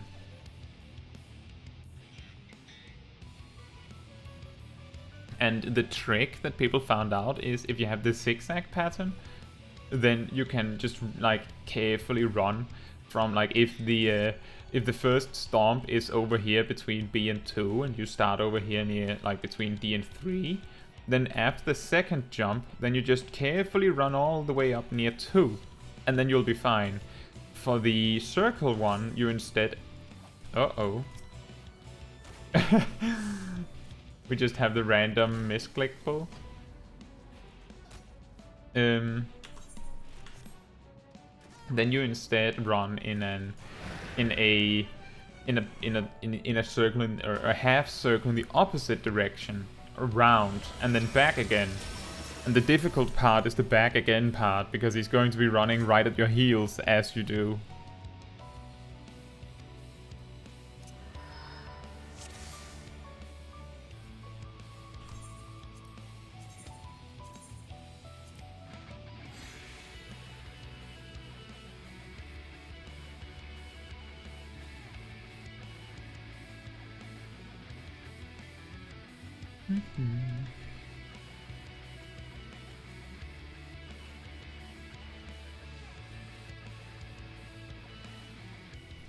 Food check. That's not a bad idea. I do have food for most of this this session. I still have 35 minutes. We'll see how far we get.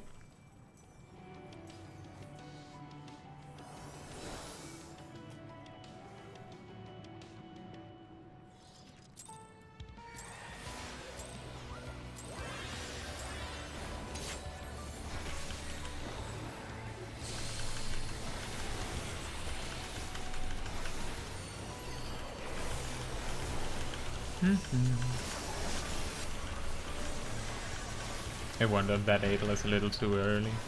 To also catch the Rubik blow. But a little bit of a different try this time.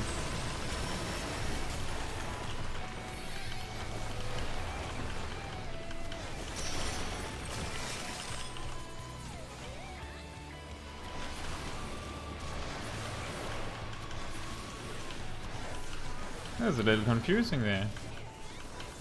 Seems like people figured out in the last moment anyway.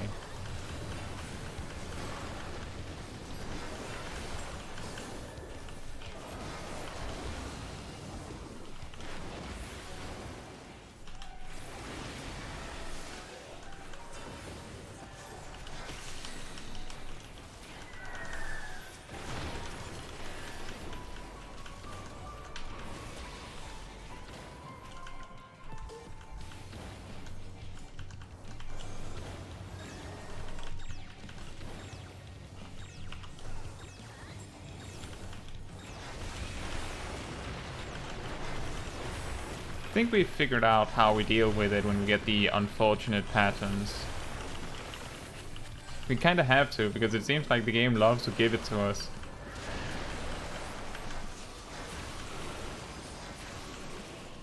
But it does work. You just go with, you run counterclockwise until you find one.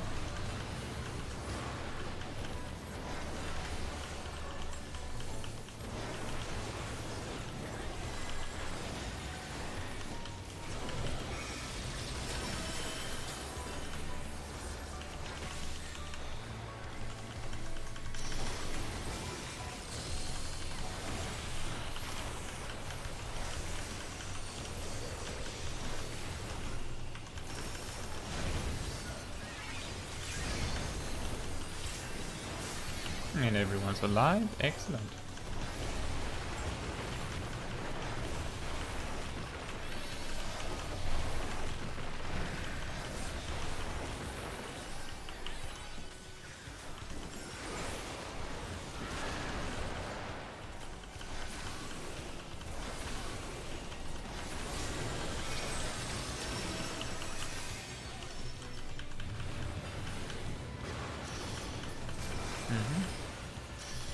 Mm-hmm.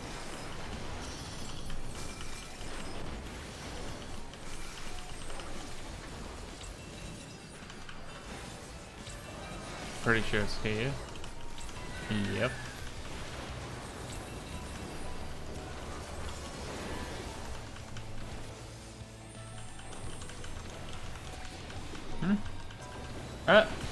It looks like the tanks got hit but somehow survived. It's funny.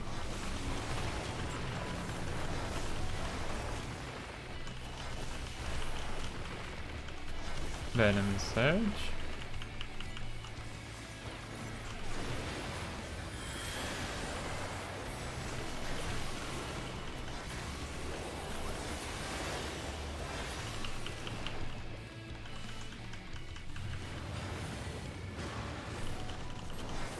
Tail to claw.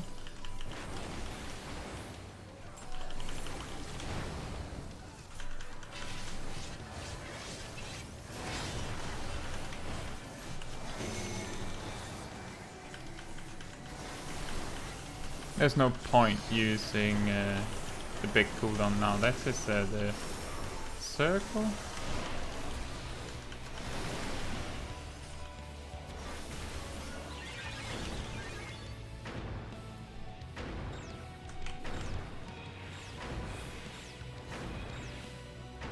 No! Dang it. Okay, I get it.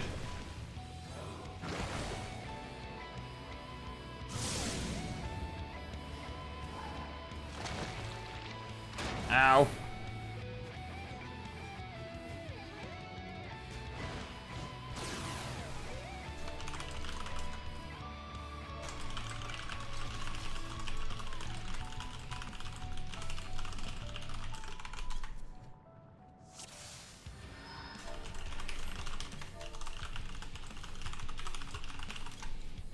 Well, we're getting a lot of experience on the jumps this time. That's really good.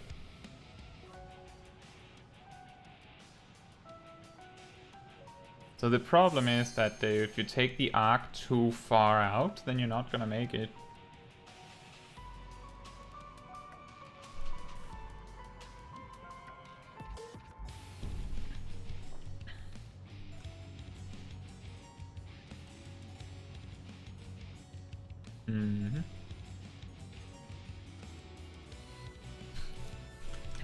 And I'm more interested now in seeing these the zigzag to see if I can get that one right, because I haven't gotten that one right yet.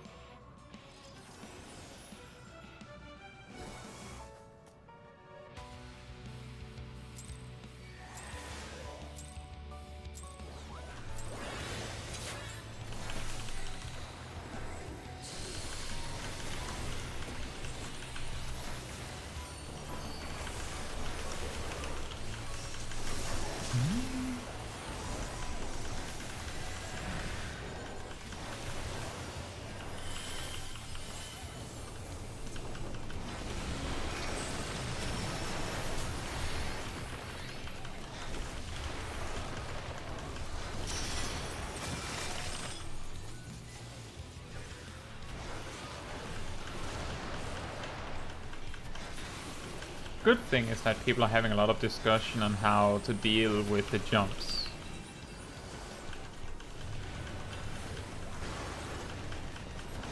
And it does seem like it might be the one big mechanic that you have to master to get to the basically the second half of the boss encounter. Even though I do know that the second half of the boss is even more difficult in regard to the ruby glows.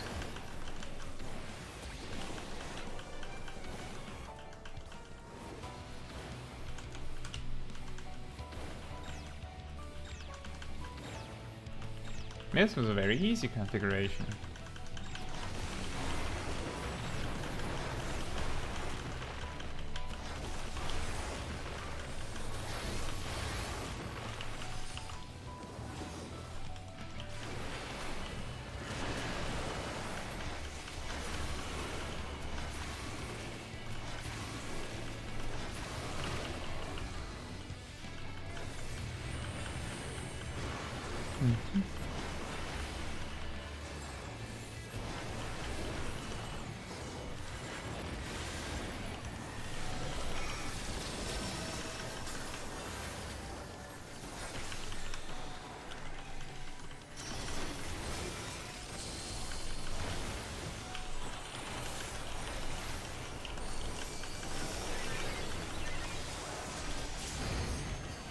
Uh-oh, I'm dead.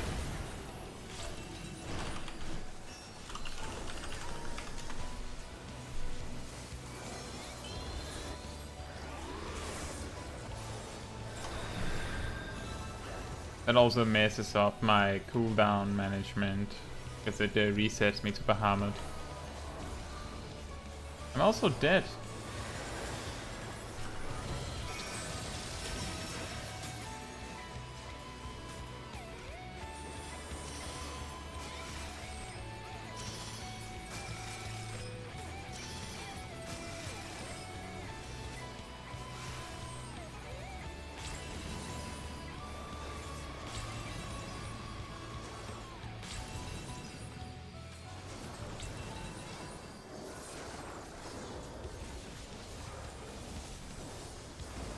I don't think we have any reliable reses left until the Squall Search mechanic.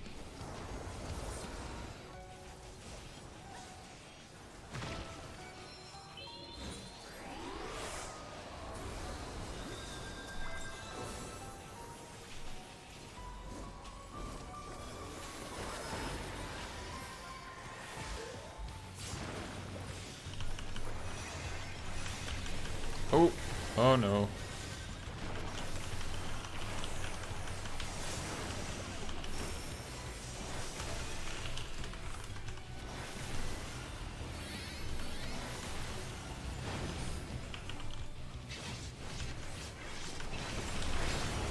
I think we might get to the jump at least, so we can practice that.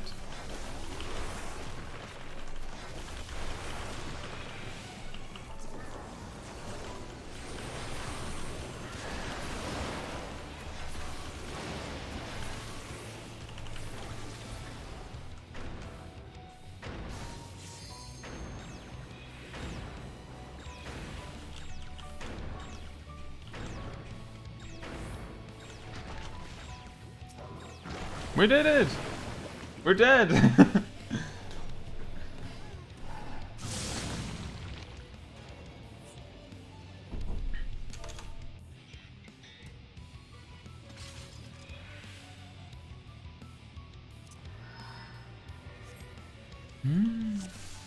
The dangerous part here is that there's a whole, there's like a list of mechanics that just comes in order where you get a mechanic that can very easily kill someone, followed by a mechanic that requires pretty much everyone to be alive, otherwise someone else is also gonna die. And then another mechanic that could easily kill someone, followed by a mechanic where you need everyone. And it just does that back to back.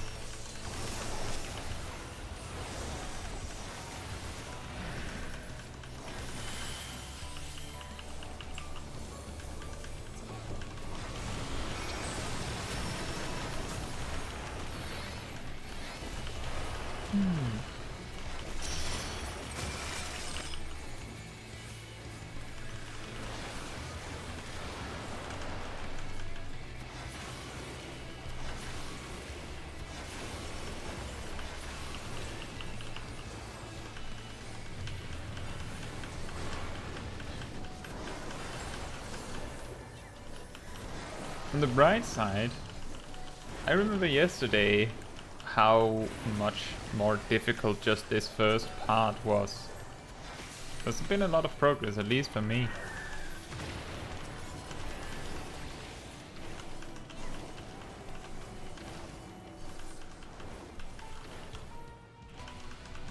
Oh, nice. That's exactly where we want these to land. That makes it the most easy to deal with it.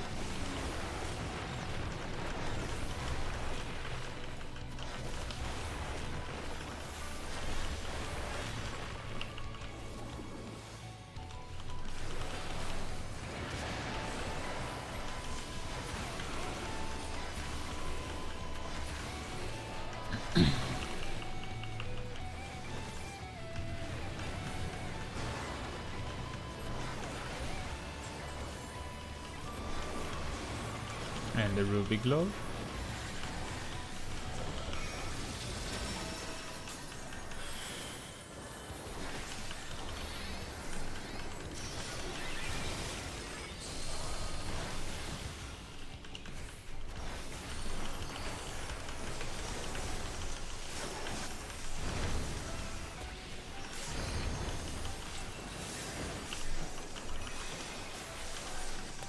It's so much damage. It's exactly so much that any more and people would die outright.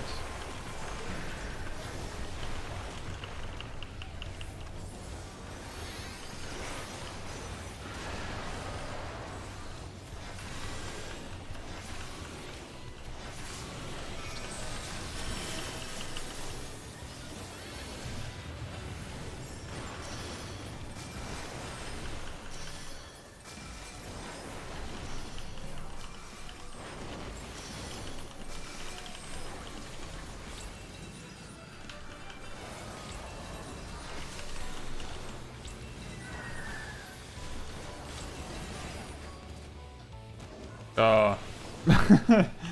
No point staying alive for that.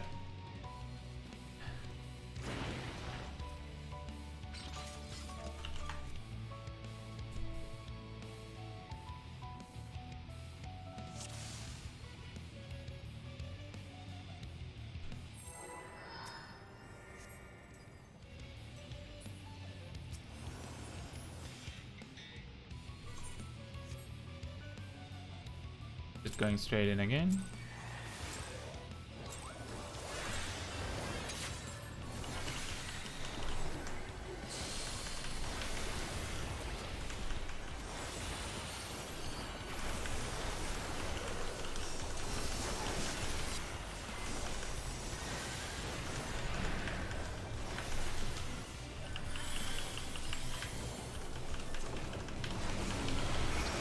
There's not much to say about these mechanics.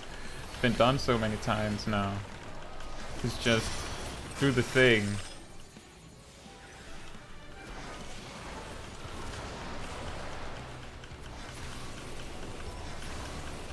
I can just imagine there might be some raid teams that did spend many hours on this because they had the time.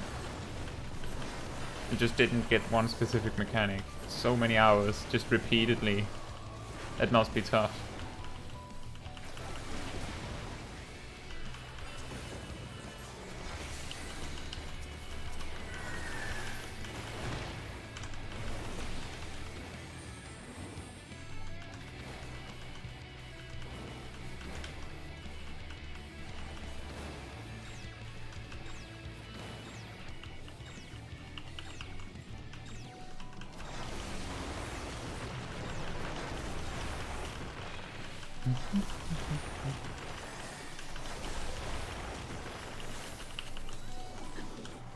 And the tank buster.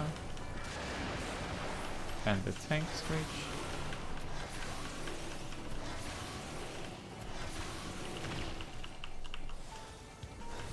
And then we get the ruby clone next.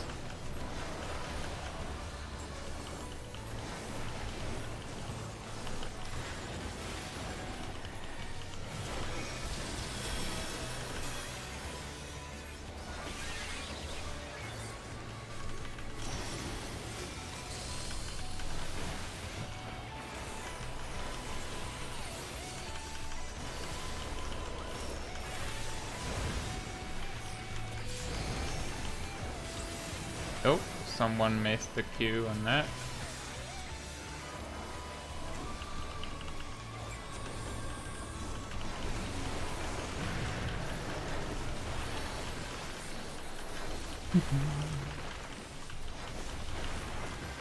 Okay, we're still fine, I think. We might be fine. Yep.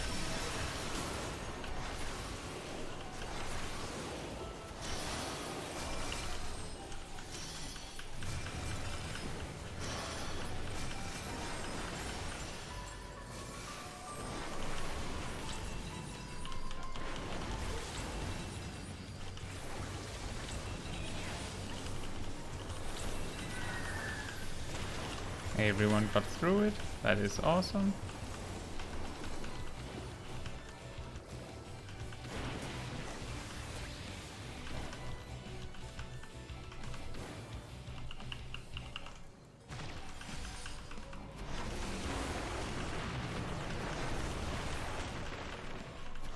Venom Surge.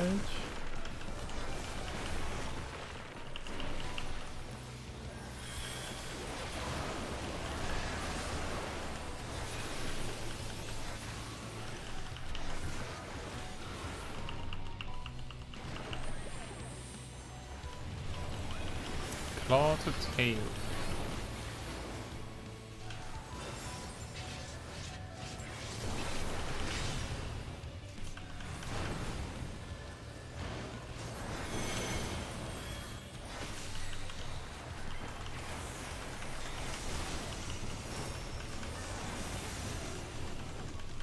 Circle pattern.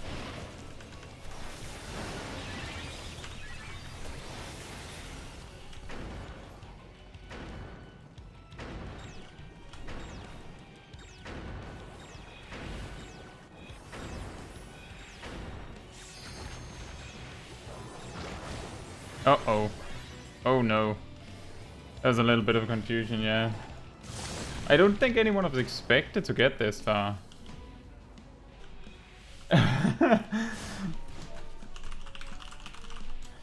Let's see, I was supposed to be on... that I'm pretty sure that was mine.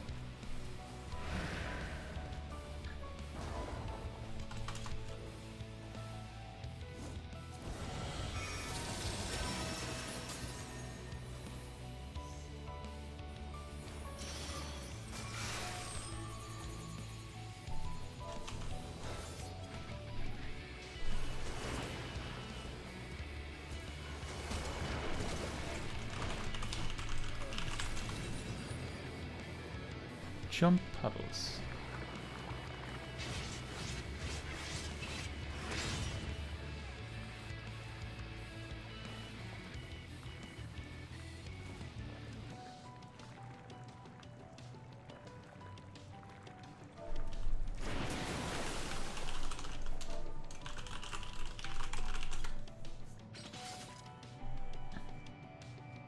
Oh, it's except M1. Hmm.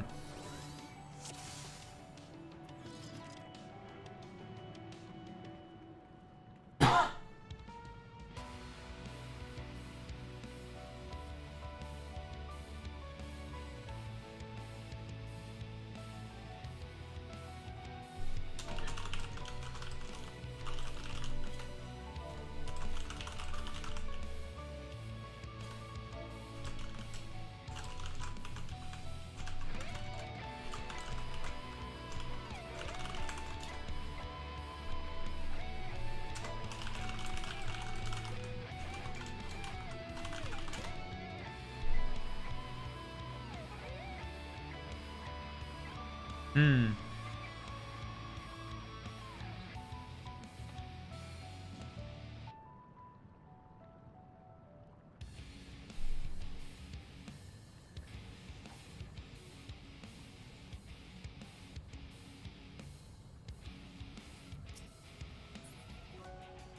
All right.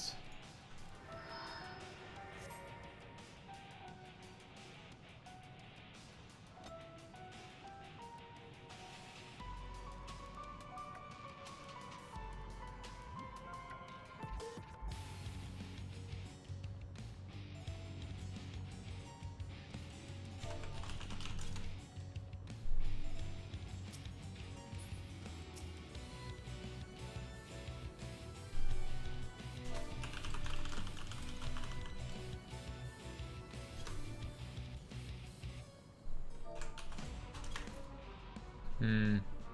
So the circle pattern for the jumps seem to be you want to be like in the inner circle almost, which makes it very scary. But then again, that's what it takes. It's a little bit like how you need to be in the inner circle to make it around on Aglaia against the Nalthal when all the orbs drop. It's a little similar to that, just a lot faster.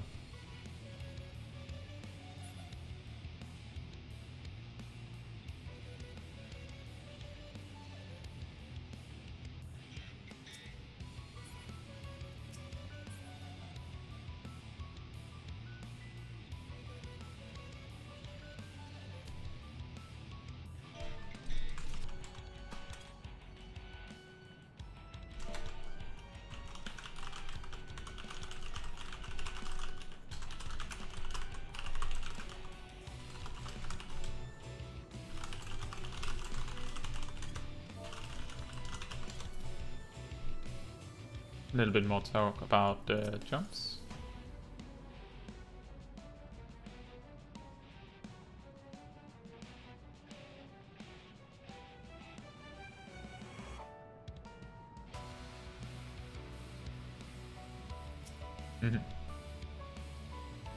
Well, we have enough time in this session for at least one more try.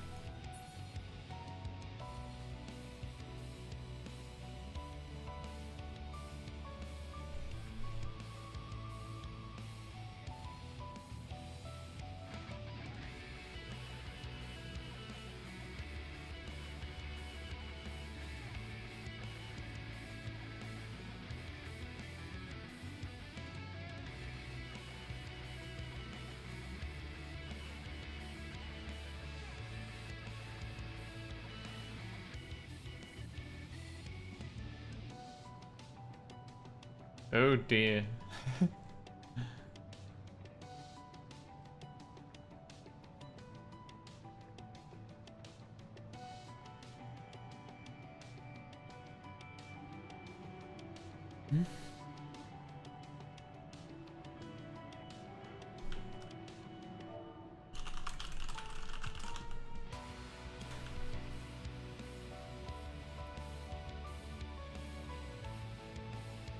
We lost marker 3.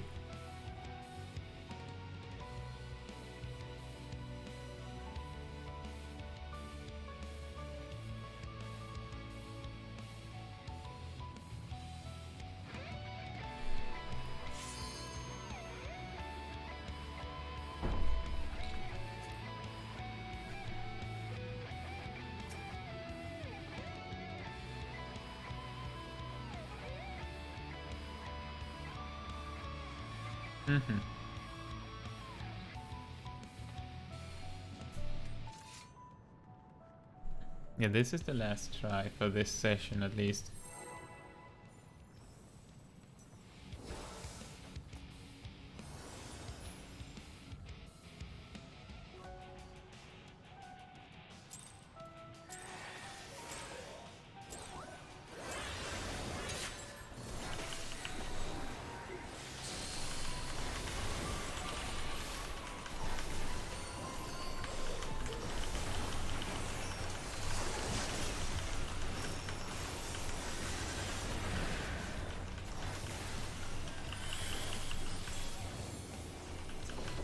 This is gonna hurt a lot. No passage of arms this time.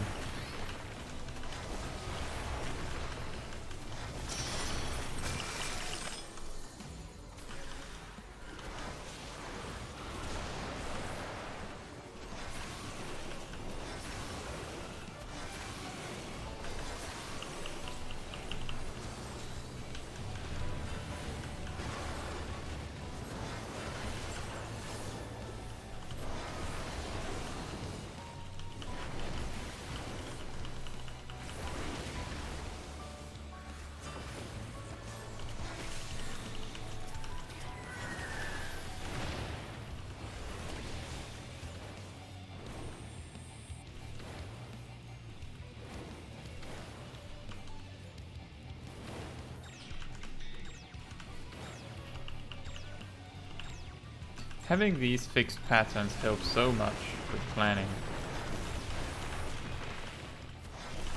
Yesterday there was a lot of just running around wildly looking for where to go.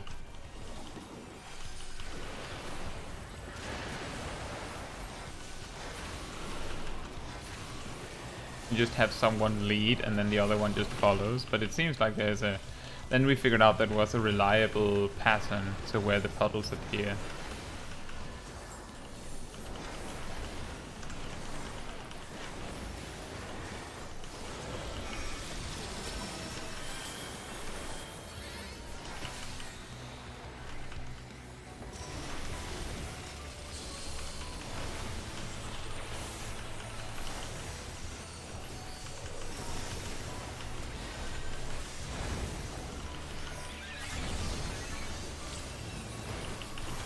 Excellent. Hopefully we'll get to the jump again, so we can practice that a little bit more.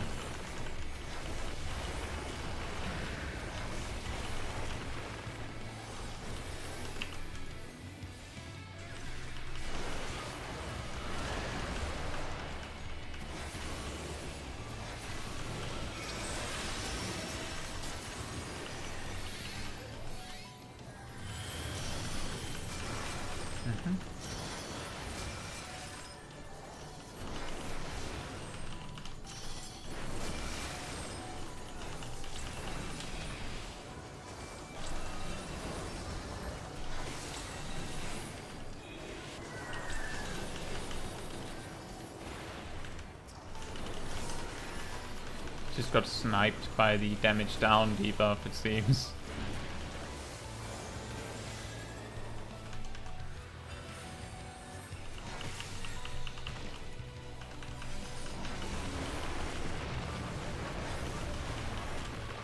Surge.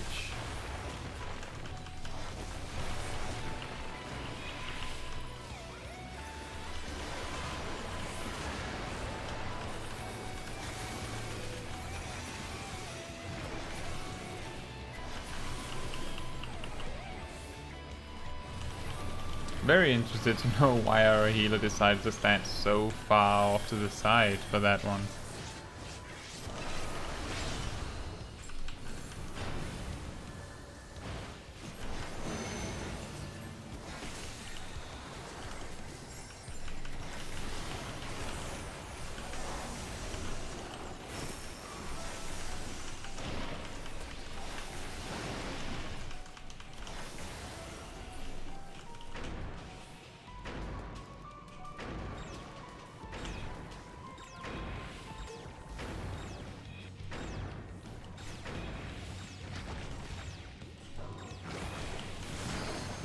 Whoop.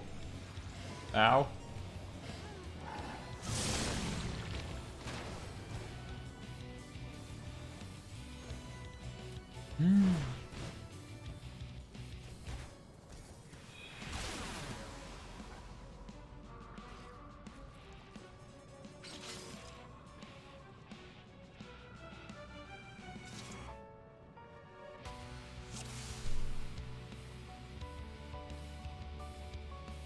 Right. Hey Saber. Thank you for the summary.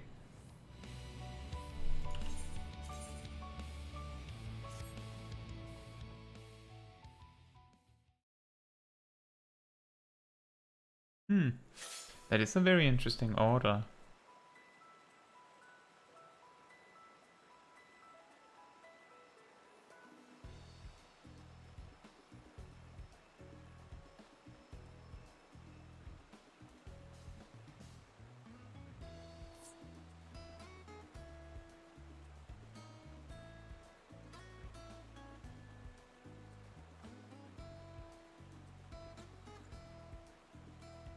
Well,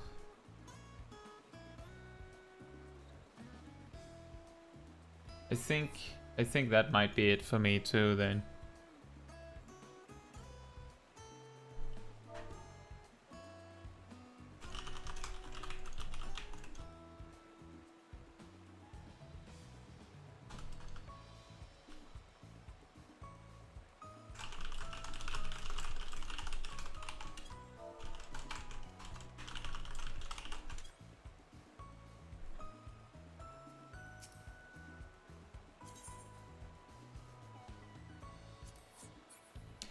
Right.